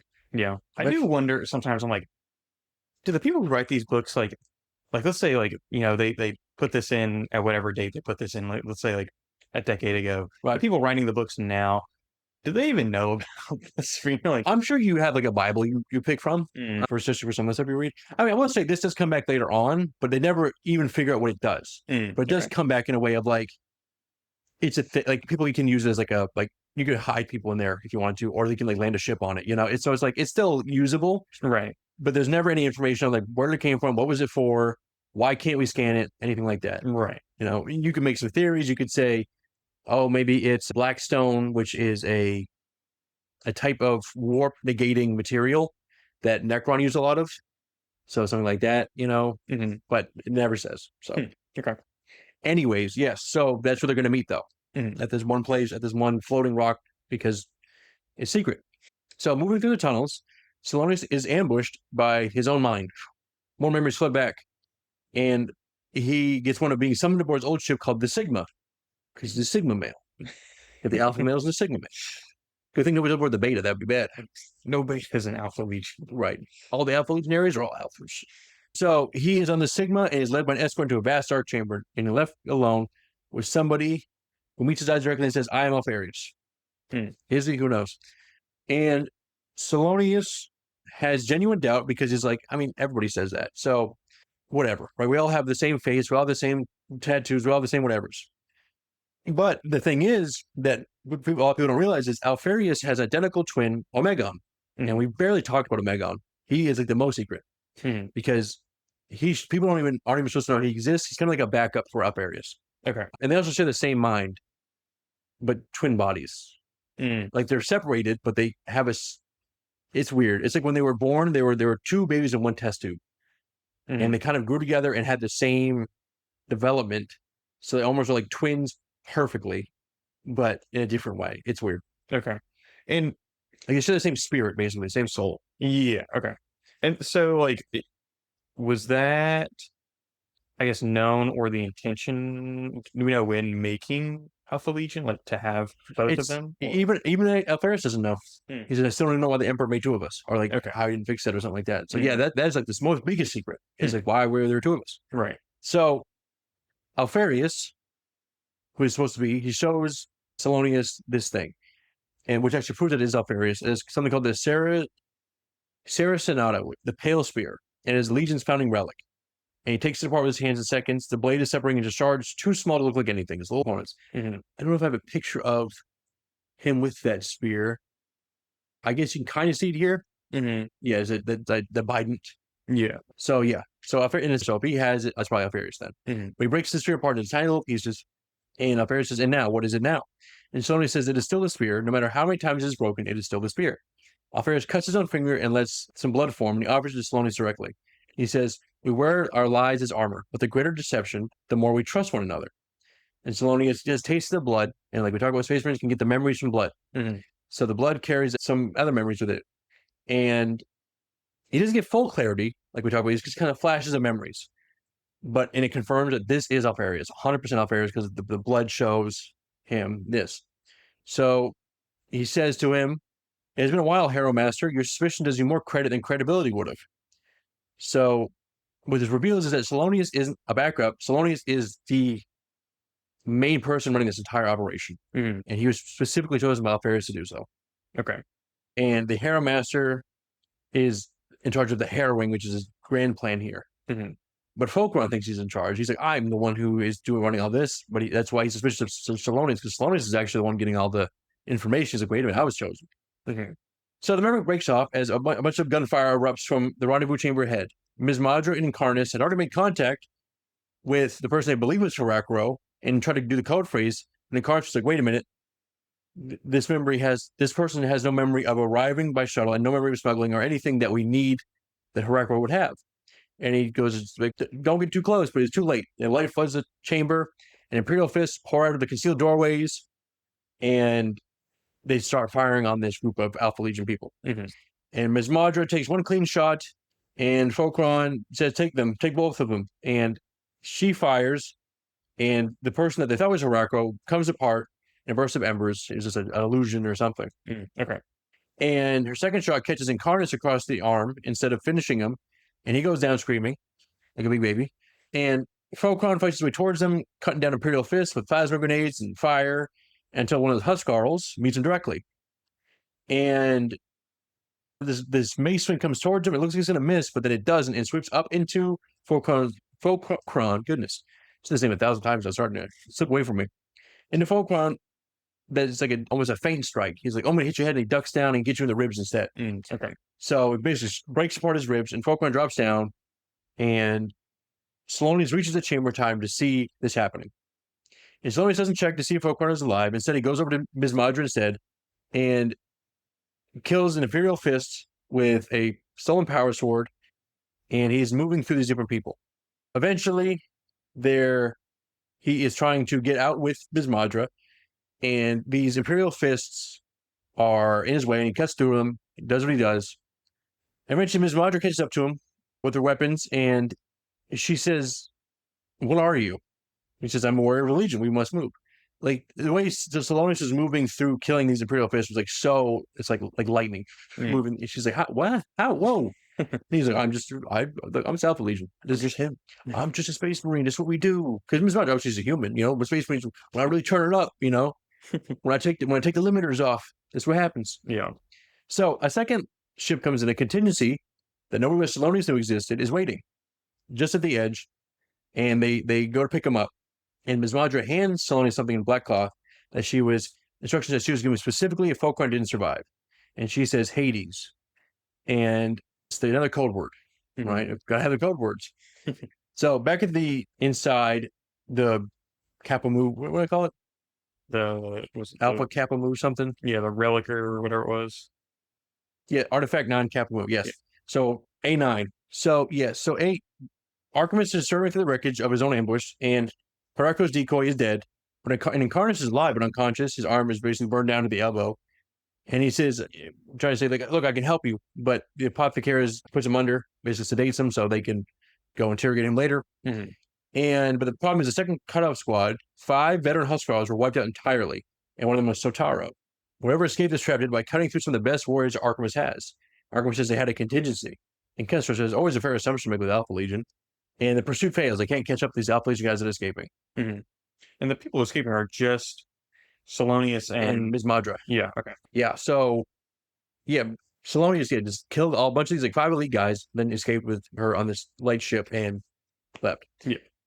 And he says, Archamus says we may not need to chase them down to end this hunt. So basically, we got Incarnus right here. We can just get into his mind. Mm. So back into Silonius' memory, Alpharius tells Silonius the actual scale. It's his horse sun maneuvering that he's coming for Terra directly, and nothing left can stop that. But the question is that it isn't whether the Legion stops him. It says it means that we have a choice. Either we can stand aside or we can act. And Silonius realized the choice has already been made, and Alpharius confirms that the Legion is already active inside the solar system and has been for a long time. And Dorn's inventions have a flaw that hasn't been noticed yet. And Silonius says, what does it look like if we win? What can we actually do to get there? And Alpharius says, we have already won, Silonius. We won years ago. It's merely a question of the shape of that victory. And whatever that means, it's not about force, it's about subterfuge. Mm-hmm. So Silonius asks, what is my role in this? And he says, someone needs to be there. Someone needs to go to Terra to begin this and to see it end. So aboard the Unbreakable Truth, Incarnus wakes, all chained up, and a Selenar operative and 2 Imperial fists are watching him. And he has a device on his skull that basically stops him from using any psychic powers. It's going to zap him if he tries to do anything. So he's like, all right, well, you got me. I guess I can talk. So the interrogator recognizes what he is before the people in the room even realize it. That he's a Crimson Walker, which is one of the witch-bred techno-mystics that served the warlords of Old Night. So this is a super psyker. Like, this isn't just a regular, I can cast spells from mine, use lightning. It's like, this guy is so dangerous. I'm surprised we even got this far with him. Okay. And he says, I want a sanctuary. And he says, I'll give you anything you need to get it. And the whole Alpha Legion's whole campaign on Terra was never really about damage, right? It's reconnaissance. All that stuff they've been setting up. And Incarnus calls it, this is the Harrowing, is that like you're like this entire network we've been set up for the past 100 years has been sitting there the whole time. You didn't even know it. So Archamus recognized the old term from the Wars of Unity as an overwhelming force delivered only after the enemy's defenses have already been eroded from within. And Incarnus confirms that there's a separate signal buried inside the whole operation. One even the rest of the strike team never even knew about, sent by someone whose mind he could only read the surface of. Said he was called Silonius. He believed that was his name. But that is it. And I think that belief was a lie. So, far beyond the solar system, the signal Silonius sent out the relay station finally reaches the battle barge Alpha, and the figure on the command throne watches the intelligence unfold. Every move Terra's defenders made in response to the attack, exactly as Incarnus described. And this figure says, truly the doom of an empire is on the strength of warriors rather than their weakness. And he calls the Legion's senior commanders of the Conclave, but 100 warriors. One of them is Ingopek, who was the first captain, and Ingopek was at Tron 5. He was the one that was like doing his information as well, and then kind of did that, like cut off the comms and blinded them and stuff like that. So he was there too. Okay. So Ingopek says, Dorn took the bait. And the figure says, we're going to set the intercept course for Pluto's orbit and get ready for like within the hour. And he says, the Hydra wakes, Hydra Dominus. And Peck orders him, it says, what is your will, Silonius? Wait a minute. If that's Silonius up there, then who is the guy over there? So aboard the Unbreakable Truth, Archamus finally reaches the Lord Castellan of Freed, trying to get a message through Dorn. And what he learns instead is not good. He says, he's gone, brother. He has taken half the strength of the 2nd, 3rd, and 5th spheres. He strikes at the enemy at Esteban. I presume that you knew his plans. And Dorn never told Archamus. And Archamus understands why, is that Dorn had decided the attacks on Terra were the feint. Archamus' own single-minded hunt for the truth behind them was exactly the kind of focus Dorn had warned about before. Basically, the shadow on the wall. You're too busy looking at the shadow, not at the thing casting it. So Archamus says, send the invasion signals, brother. Alert all forces. Full alert through the system. Because at this point, we got Dorn's gone. Uh-oh. It's bad news. So Silonius' memory he keeps going through it, and it's back on Sigma years earlier. Alpharius explains the actual mechanism of Silonius directly. He says, true Alpha Legion Psychers forbidden anywhere else in the Imperium, but never something this Legion respected, right? In the Castle of Nicaea, Alpha Legion's like, oh, okay, sure. He said, we're going to tear your memory apart and lock it away in different little things. And the true purpose of the mission is somewhere hidden in those memory blocks that you have to piece together. And Alpharius says, the only way to truly keep a secret is to keep it from yourself. He said, that $20 I left in my coat, and I go, whoa, $20. That's the best type of money to get. And then Silonius asks, what will we take? And Alpharius says, everything. And all of a sudden, these psychic lightning starts blasting into his mind, and I'm sure it does. And all of a sudden, Silonius' kind of vision goes out, and he is as if he's watching himself from somebody else's eyes. Basically, these memories get jumbled up. And eventually, he wakes aboard the Wealth of Kings in the present. The whole team is watching him as he has that's a Raven vision. And he lays out every piece he's carried since the beginning. He says the shard blades from beneath the palace, the fragment Ms. Madra handed him after the Focron trial, as Hades is that piece that she gave him. Pieces gathered from the dead drops require the entire mission that nobody else ever knew were connected. And he lays out the truth. He says, Focron is gone. And he says, and they say, who has mission command now? He says, I do. And then he says, the mission parameter is Hades. And he assembles the pieces of the sphere back together. And the last piece locks into place, and he says, I am Alpharius. Yes. So Silonius is Alpharius. Yeah, okay. Yeah. So that was the whole trick.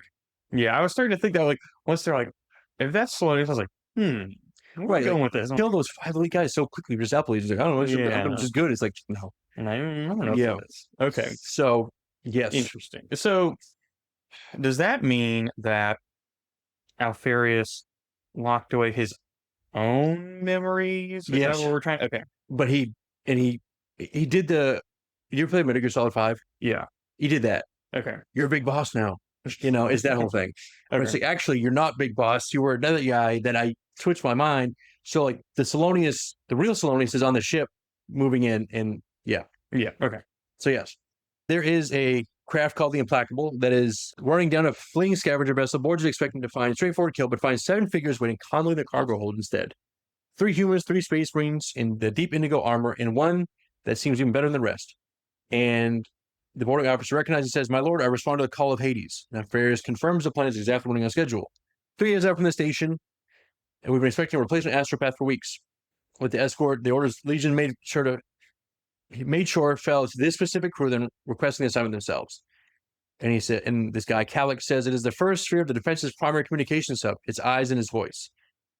And Sword gets his final orders in quiet dismissal, and Alpharius walks off towards the docking gantries with the entourage in tow. He says, the greater honor is mine. The Hydra awakes. So now all the plans coming together. So the Hades signal goes out across the entire solar system, and all of them are activated.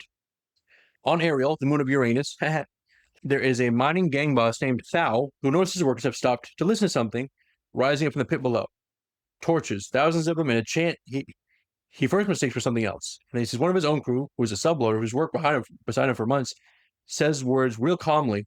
He says, Alpha to Omega, Alpha to Omega. There's the chant that these guys are coming out of the ground. And the hoist reaches the top, and the lift is full of armored space marines who were not cargo. They're just like hidden also on this planet too, ready to be activated. So at this point now, every hidden Alpha Legion that were in whatever planet at some point are now activated. Mass sleeper cell. Yeah, basically. They said, go now. Yeah. I think it's so funny that, like, it's like, okay, in this whole mining operation, everybody's like, we're all in on it. Oh, no, the boss is like, I wasn't in on it. What? Guys, I didn't get the memo. I must have missed that meeting. So above Jupiter, there is a munitions fortress, and a tech priest Majors opens up his control room door to a junior colleague he never summoned, and saying beside was a space marine in the Alpha Legion armor. And Magos tries to say, like, what are you doing? And then he gets shot, and the agent says, Alpha to Omega. 10 minutes later, enough stockpiled ordnance detonates all at once, and it's this huge explosion. Across the entire system, it keeps happening simultaneously. False targeting data turning allied monitor ships against each other above Mars. Technovirus tearing Saturn Fortress apart from the inside. Riley's blowing up across Neptune moon colonies. It is this year-long plan finally waiting on the Hades command, and it's rolling in now. So we thought it was bad earlier. Now this is it. Right. This is the Red Wedding, right? And at the edge of Pluto's own defensive ring, Sigismund watches a ragged cloud of ships resolve out of the dark. He sees a bunch of warships that look like skeletons, basically. They're all messed up from asteroid strikes, trailing pieces. But it's about 50 vessels. And Boreas His second says, I can't get a good weapons reading on them, throw the debris that is drifting around them. And Sigismund gives them the order to hold them at gun range and prepare to just cripple them rather than destroy them in case there are just survivors that are coming in from another place. And then an astropathic relay officer breaks in with a signal, and it says, fire on the mountains. And to code Sigismund has been waiting for years as well. So I got codes too. And then Sigismund says, all ships engage maximum force, which basically means it's blow up everything. Right. Everybody needs to die now. So back aboard the Unbreakable Truth, Archamus has been chasing the scavenger vessel for 10 hours with no confirmed sighting until an engine signature finally flickers into view, already kind of failing away. He says, full weapons fire the instant he sees that it's damaged rather than baiting a boarding action. And it blows to pieces. And Andromeda and Archetros are like, why didn't you want to board it first to see if that's what you're looking for? And Archamus says, we should not have been able to catch them. That scavenger craft was faster than this ship. He says, they ain't fooling me. I'm onto them now. So Kestros pulls up a ship log passing through the same volume in the right window. There's a monitor craft called the Implacable, escorting 2 dead astropaths toward the Outer Systems communication hub. And it's this guy, Magos Chayo, says, to the plutonium moon designated Hydra, which is funny that they have a moon called Hydra and the Hydra awakes. Like, is the moon awaking or? Right. So Kestros says they were never fleeing Terra. They were moving toward their strike point. Archamus says, get us to Hydra. Burn the reactors to slag if you have to, but get us there. Basically, he's starting to realize the trap is happening. That they're not running. They're regrouping. Right. So Ms. Madra's team, disguised as the astropath honor escort, bluffs its way past Hydra stations in Feralti Hoster garrison with 2 coffins on a cart and a code phrase. Alpha to Omega, Omega to Alpha.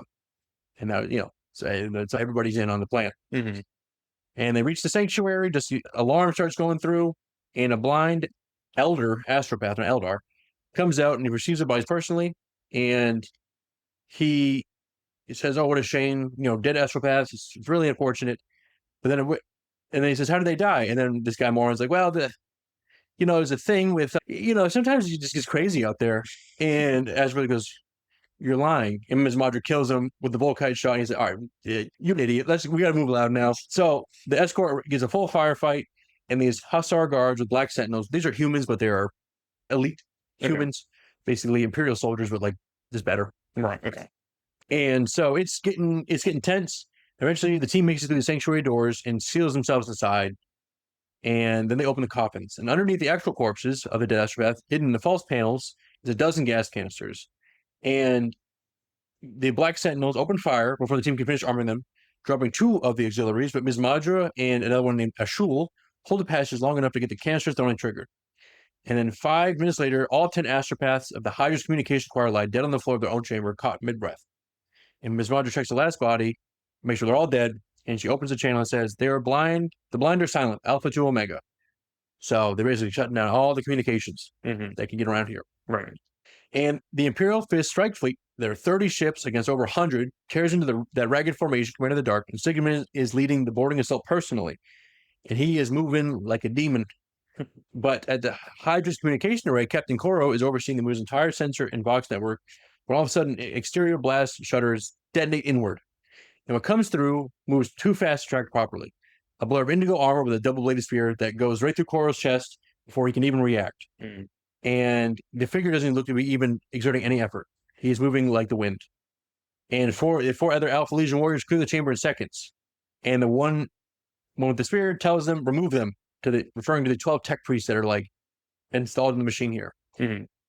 So these ones overseeing the communications network all die, get shot up. And Koro, who's still alive because he's a space marine, hears the order that follows and realizes what is happening.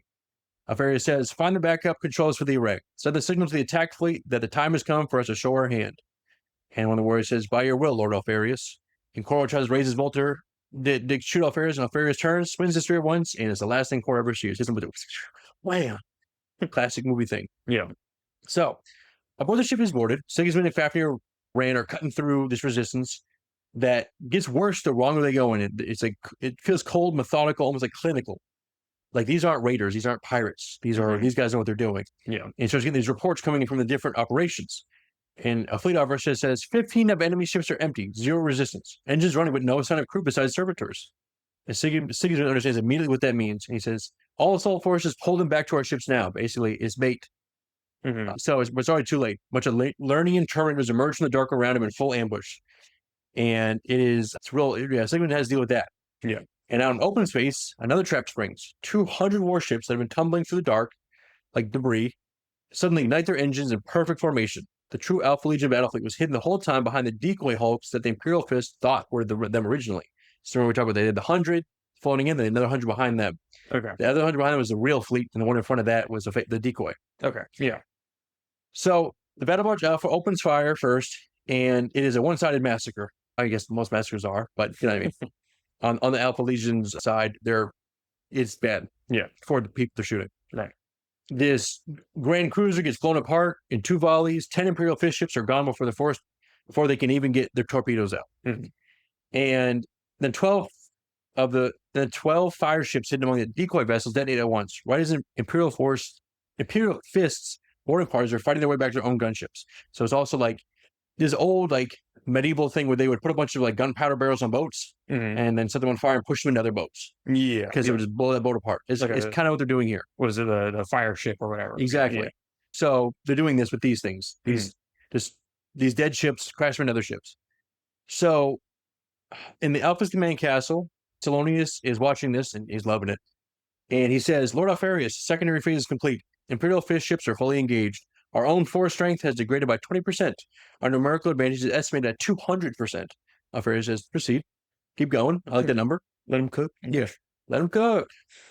And the Alpha Legion turns on Kerberos next, which is the most heavily armed of the Pluto's fortress moons.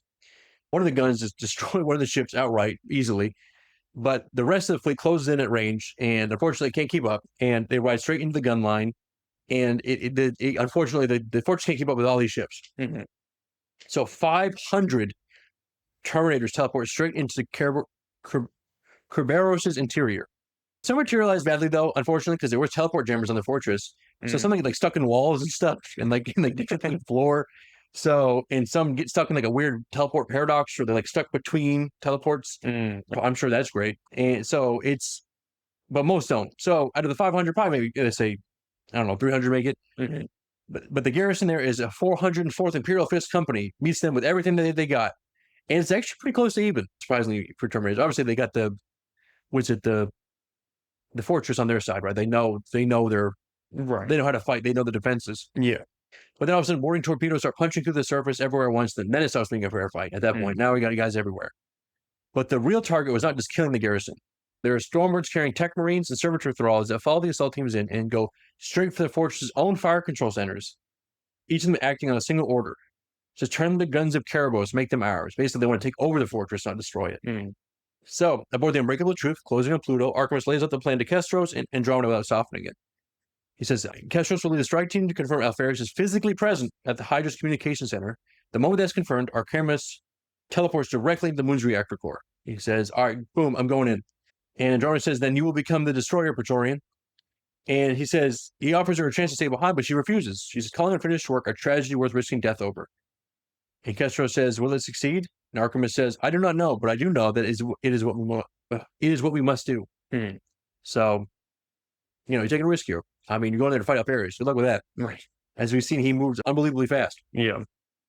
Elsewhere on the moon, Ms. Madra's team has already seized Storage Vault 278, a heavily shielded munitions vault chosen for one specific reason. Its walls block outside Vox and teleport signals completely, except with a single beacon that they're setting up. And the person's like, why are we setting this up way down here, teleporting? And Ms. Madra says, who says it's for our troops? Basically, it's bait. So anybody who tries to teleport is going to go through, it has to go through this beacon. Their Terminator suits or whatever they use, lock on that beacon first. So she's setting them up, walking this kill box. So the Alpha Legion fleet doesn't stop at Kerberos, though. Eventually, they take it over, and they go to Nyx, and they exploit that one, and they're basically moving through these different fortresses. And Sigismund is pulling back towards the fortress moons, and he tries to get a call, and he's not getting anything. He gets a voice from Alpha Legion themselves saying, Pluto has fallen, you are broken, and you are alone. And Archamus teleports down to the Hydra with a full squad and tech marine named Nucleo, meant for the reactor. But the beacon pulls them in precisely and lands them nowhere near their actual target, basically in that vault that they set up the signal at. And all of a sudden he gets that memory comes back and says, that's why I chose you, Kye, right? He gets that voice back from the man in the cell. It all of a sudden kicks into his mind. Arkham was like, I still don't know who that was. So Kestos leads his own strike team straight in the communications control room. Close quarters, brutal from the first second, right? They're just going there, just gun shooting, killing, smashing, classic. And Alpharius is not among that first group. Andromeda is working Incarnus for whatever surface shots she can pull. And she says he was here and he knew someone would come from. They are ready. And in the sealed vault, Archamus hears something move in the silence just before the spear finds him and punches through his armor and chest without a sound. And Alpharius is standing over him before he can bring Oathward to bear, which is his sword. And Alpharius says, "Poor Archamus, I wondered which fate my brother would take, but it seems that he's left you to die in his place." Because his entire trip was built for Dorn specifically, and Archamus showed up instead. Back in the control room, Incarnus reveals something from him. And he seizes Kestra's own body from the inside, and he glows through his mind, basically saying, "I was one of the Crimson Walkers. Did you honestly think that a psi clamp could hold me?" Basically, with the little device, you can't use your powers. He's like, "I was one of the strongest psychers. Everything a little magnet's going to stop me." So are the Crimson Walkers, are they like a human faction? Yes. Okay. There was extremely powerful psychers back in like way in the techno barbarian days. Okay. Back when it was like unrestricted psychers, you know. So yes, it's a bloodline of very in tune psychers. Got it. Okay. So this is like an old kind of old type thing. Yeah, like ancient, thousands of years old type thing. Okay. So Andromeda runs up and stabs a knife into Incarnus's gut and takes him down because he's still human, so it's gonna hurt. Right. And Kestos shoots him with a bolt round, and Andromeda said the Alpha Legion are not the only ones with secrets. So I mean, I was like, oh, that was gonna be crazy. Incarnus gonna do something. Nope. Shut up. Stabs him. Yeah. Okay. It's like, yeah, I mean, he's like doing right when she goes up to Baron Harkonnen and just stabs him. Little kid. So all of a sudden you hear a voice from Magos Cheo and he says, "The Phalanx is here." And Dorn's flagship shows up, and we talked about the Phalanx before as the biggest ship like ever. It is the size of a continent just floating through space. So it arrives, and it is the second ship next to it called the Monarch of Fire is next to it. And it slingshotted through the system of pure momentum, basically just launched itself by using warp magics. I mean, it was risky, but they did it. And opens up 3 Alpha Legion ships die in the first volley. Like, that is what they're dealing with here. And Kerberos is trying to shoot it as well. It takes fire from the Phalanx itself, while the boarding craft retake the tunnels, and eventually Sigismund's fleet can actually kind of relax for a second and be like, okay, we're getting attacked by everything now. But and before the Phalanx stops right before Hydra, the moon. And Archamus is still dying with that spear through his chest. And Archamus doesn't have a vision back on that surgeon table when he's getting the space marine implants. And Alpharius pulls him back and he says, "Survival is unlikely. I'm sorry for that. You deserve better. We all deserve better." And Archamus says, "I will not submit." And Alpharius says, "No, you will not. That was always your Legion's problem. You're flawed in your virtue. I admire it. I always have." And Alpharius basically tells him exactly how total the victory already is. It's like, the secondary assault force is being wiped out. Pluto and every one of its moons will belong to the Legion within 2 hours. And nobody that said this operation will ever know what happened. And Archamus says, "Pride." Alpharius says, "You're flawed, but not your virtue." And then a Vox signal reaches Alpharius through the vault's own link, which is weird because it wasn't supposed to happen. And he gives an order to whoever's listening. Alpharius says, "Let them get within teleport range and turn the jammers on." So he steps back to the teleport beacon and waits. All of a sudden, somebody teleports in. A ring of golden Terminator armored warriors materialize around Archamus. He recognizes him instantly because there's the Huskarls that he commands. And at their center is Rogal Dorn, stands over him. And Alpharius meets eye to eye with him. And Alpharius says, "There are things that we should talk about, brother." And Rogal Dorn says, "Fire." "I'm not talking to you." So they all start shooting. And Alpharius has a shield around him, so he can block it and starts running away. And Archamus starts dragging himself toward Rogal Dorn. And all of a sudden, Lernians teleport in as well and start firing back. And it's this full melee. And Dorn is at the center of it. This is kind of what that picture looks like here. Kind of what's going on here. That's that whole battle. You see these big Terminators fighting. So, and Alpharius is in there too, and he's fighting. And there's no way to predict how he moves. He moves front, and then all of a sudden he's behind you. Then all of a sudden he's to your left. He's just all this deceptive movement. And he gets close to you, like he's gonna jump on you like a world eater, and all of a sudden he's next behind you like a Raven Guard. It's just, he knows it all. Like, he eventually catches Dorn with a spear chest right in the strike, and Archamus has never seen anybody match Dorn like this. And Storm's Teeth catches the edge of Alpharius' armor, and sparks go back, and they're standing there face to face. And Alpharius says, I came here for you, Rogel. This is about victory, true victory. And Lernian gets in front of Dorn, he cuts him in half and keeps moving. And Alpharius keeps talking through this. They're doing the sword battle. And Alpharius says, look at this. Look at what I've done here. This isn't a war you can win your way. We were blind to what you were fighting. We were both fighting for the future, Rogel. And Alpharius lunges forward, and Dorn dodges fast enough that the spear just catches his shoulder instead of his chest, and it punches through the armor. And Archamus roars and drives himself into the fight anyways. And he kills a Lernian, buys Rogel an extra time. And Alpharius says, I did this so that you would understand, so that you would see that you cannot win. I am not here to kill you, brother. I am not here for Horus. I am here to give you victory. And the Huskarls around Dorn start falling, getting cut down as Alpharius scythes his spear through all of them. And for a moment, Dorn is entirely alone, and he's kind of caught there bleeding. And Alpharius says, I know the enemy. I know your weakness and theirs. I know the truth. I can give you victory, brother. And Dorn hits him again. It clips Alpharius' chest and slices open to the armor. And it looks like Alpharius says, we might overextended himself, got caught. But Alpharius didn't overextend at all. He's exactly where he wanted to be. So he slides past Dorn's swing and lands a final perfect thrust. And Archamus tries to jump in front of the way, throws his drained, dying body, try to look out, Mr. President, trying to block it. And his blade catches the half of the spear just barely, force kicking back through his arm like a lightning strike and knocks him down. But it's enough to spoil the angle, but not enough to stop it. The spear still catches Dorn, but Dorn doesn't try to avoid it. He steps directly into the spear, taking it through his own shoulder, and he locks it, his hand free around the half before Alpharius can pull it back. So he's got to cut this. I got you now. And they are arm length apart, eye to eye. And Alpharius says, brother. And then Dorn does not let him finish. Storm's teeth take both of Alpharius' arms up above the wrist in one motion. And a second cut opens him from torso, hip to chest. Alpharius drops down, and he's still trying to talk anyways. And he says, but victory. And then Dorn still's holding the spear, and he drives it back through Alpharius' chest, or punches through the back, and he holds him there. And Alpharius keeps trying to talk, but there's no words coming out. And they bring the Storm's teeth around one last time, and he takes up Alpharius' head, and a spray of blood and a flash of light that fills the whole chamber. So yeah, Alpharius is gone. I mean, yeah. He's not coming back from this. I mean, yeah, this wasn't Ferrus Manus. Just cut off your head. This was like a fatality. You know what I mean? Like, cut your hands. I hit him with the Anakin death over here. I hate you. But yes, Dorn does not want to hear any of it. Because Alpharius, I assume, was trying to tell him, no, Emperor has to lose. Listen. But at the same time, Alpharius nobody trusts you ever. Right. And if you said, oh, no, don't trust me. I'm being serious this time, guys. Guys, I'm being for real. Please don't kill me. So that's kind of, that whole fight is this scene here. You can kind of see it. Basically, he stabs it through his shoulder, but he pushes it back through and cuts off you see his hands are gone. Oh, yeah. And he's standing there, and that's kind of fight going in the background. That's the whole scene. So, yes. And when Alpharius dies here, there's that white light explosion, which we talked about before with Ferrus Manus. Every time Primarch dies, it's exploding big light. Right.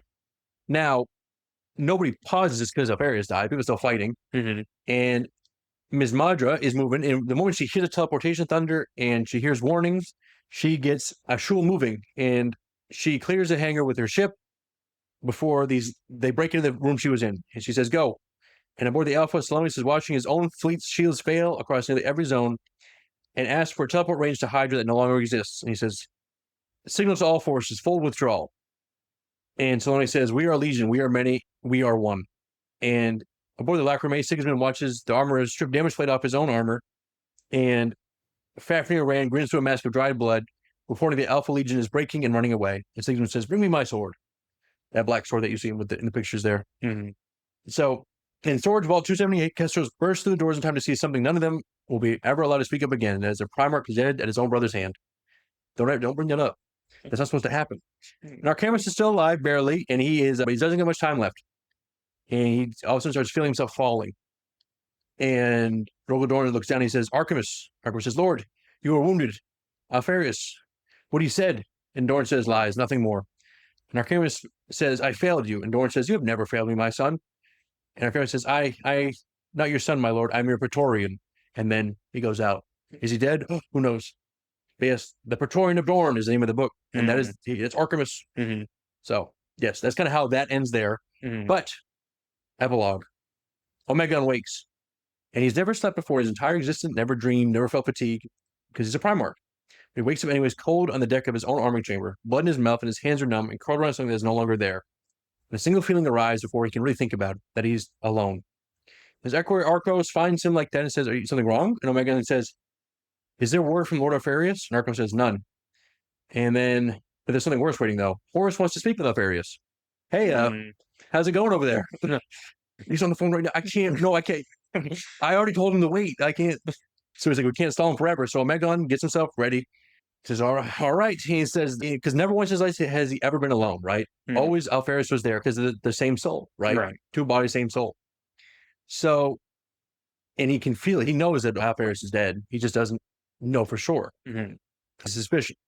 So he walks to the chamber where it keeps this thing called a Metatron, which is a relay bound in astropathic flesh.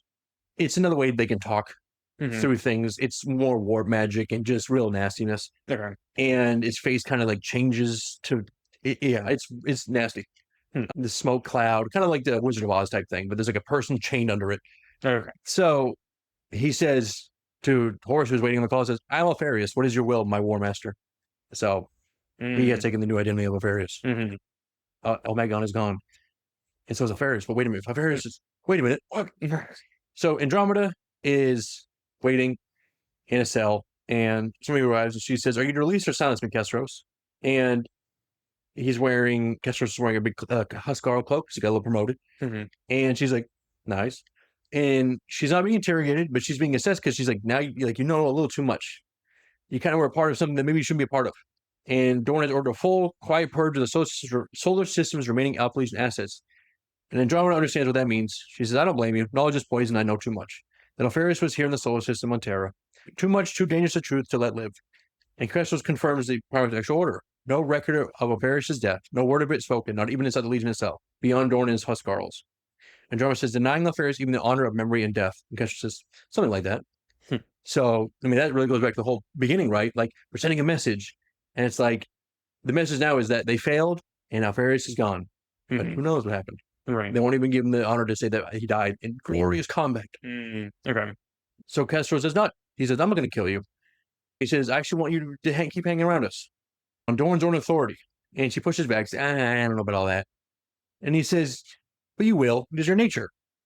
And Andromeda says, "Archamus is right to pick you." And he says, "But the news actually I have is the Khan has returned with a great host of his White Scars. He comes to stand beside the Praetorian.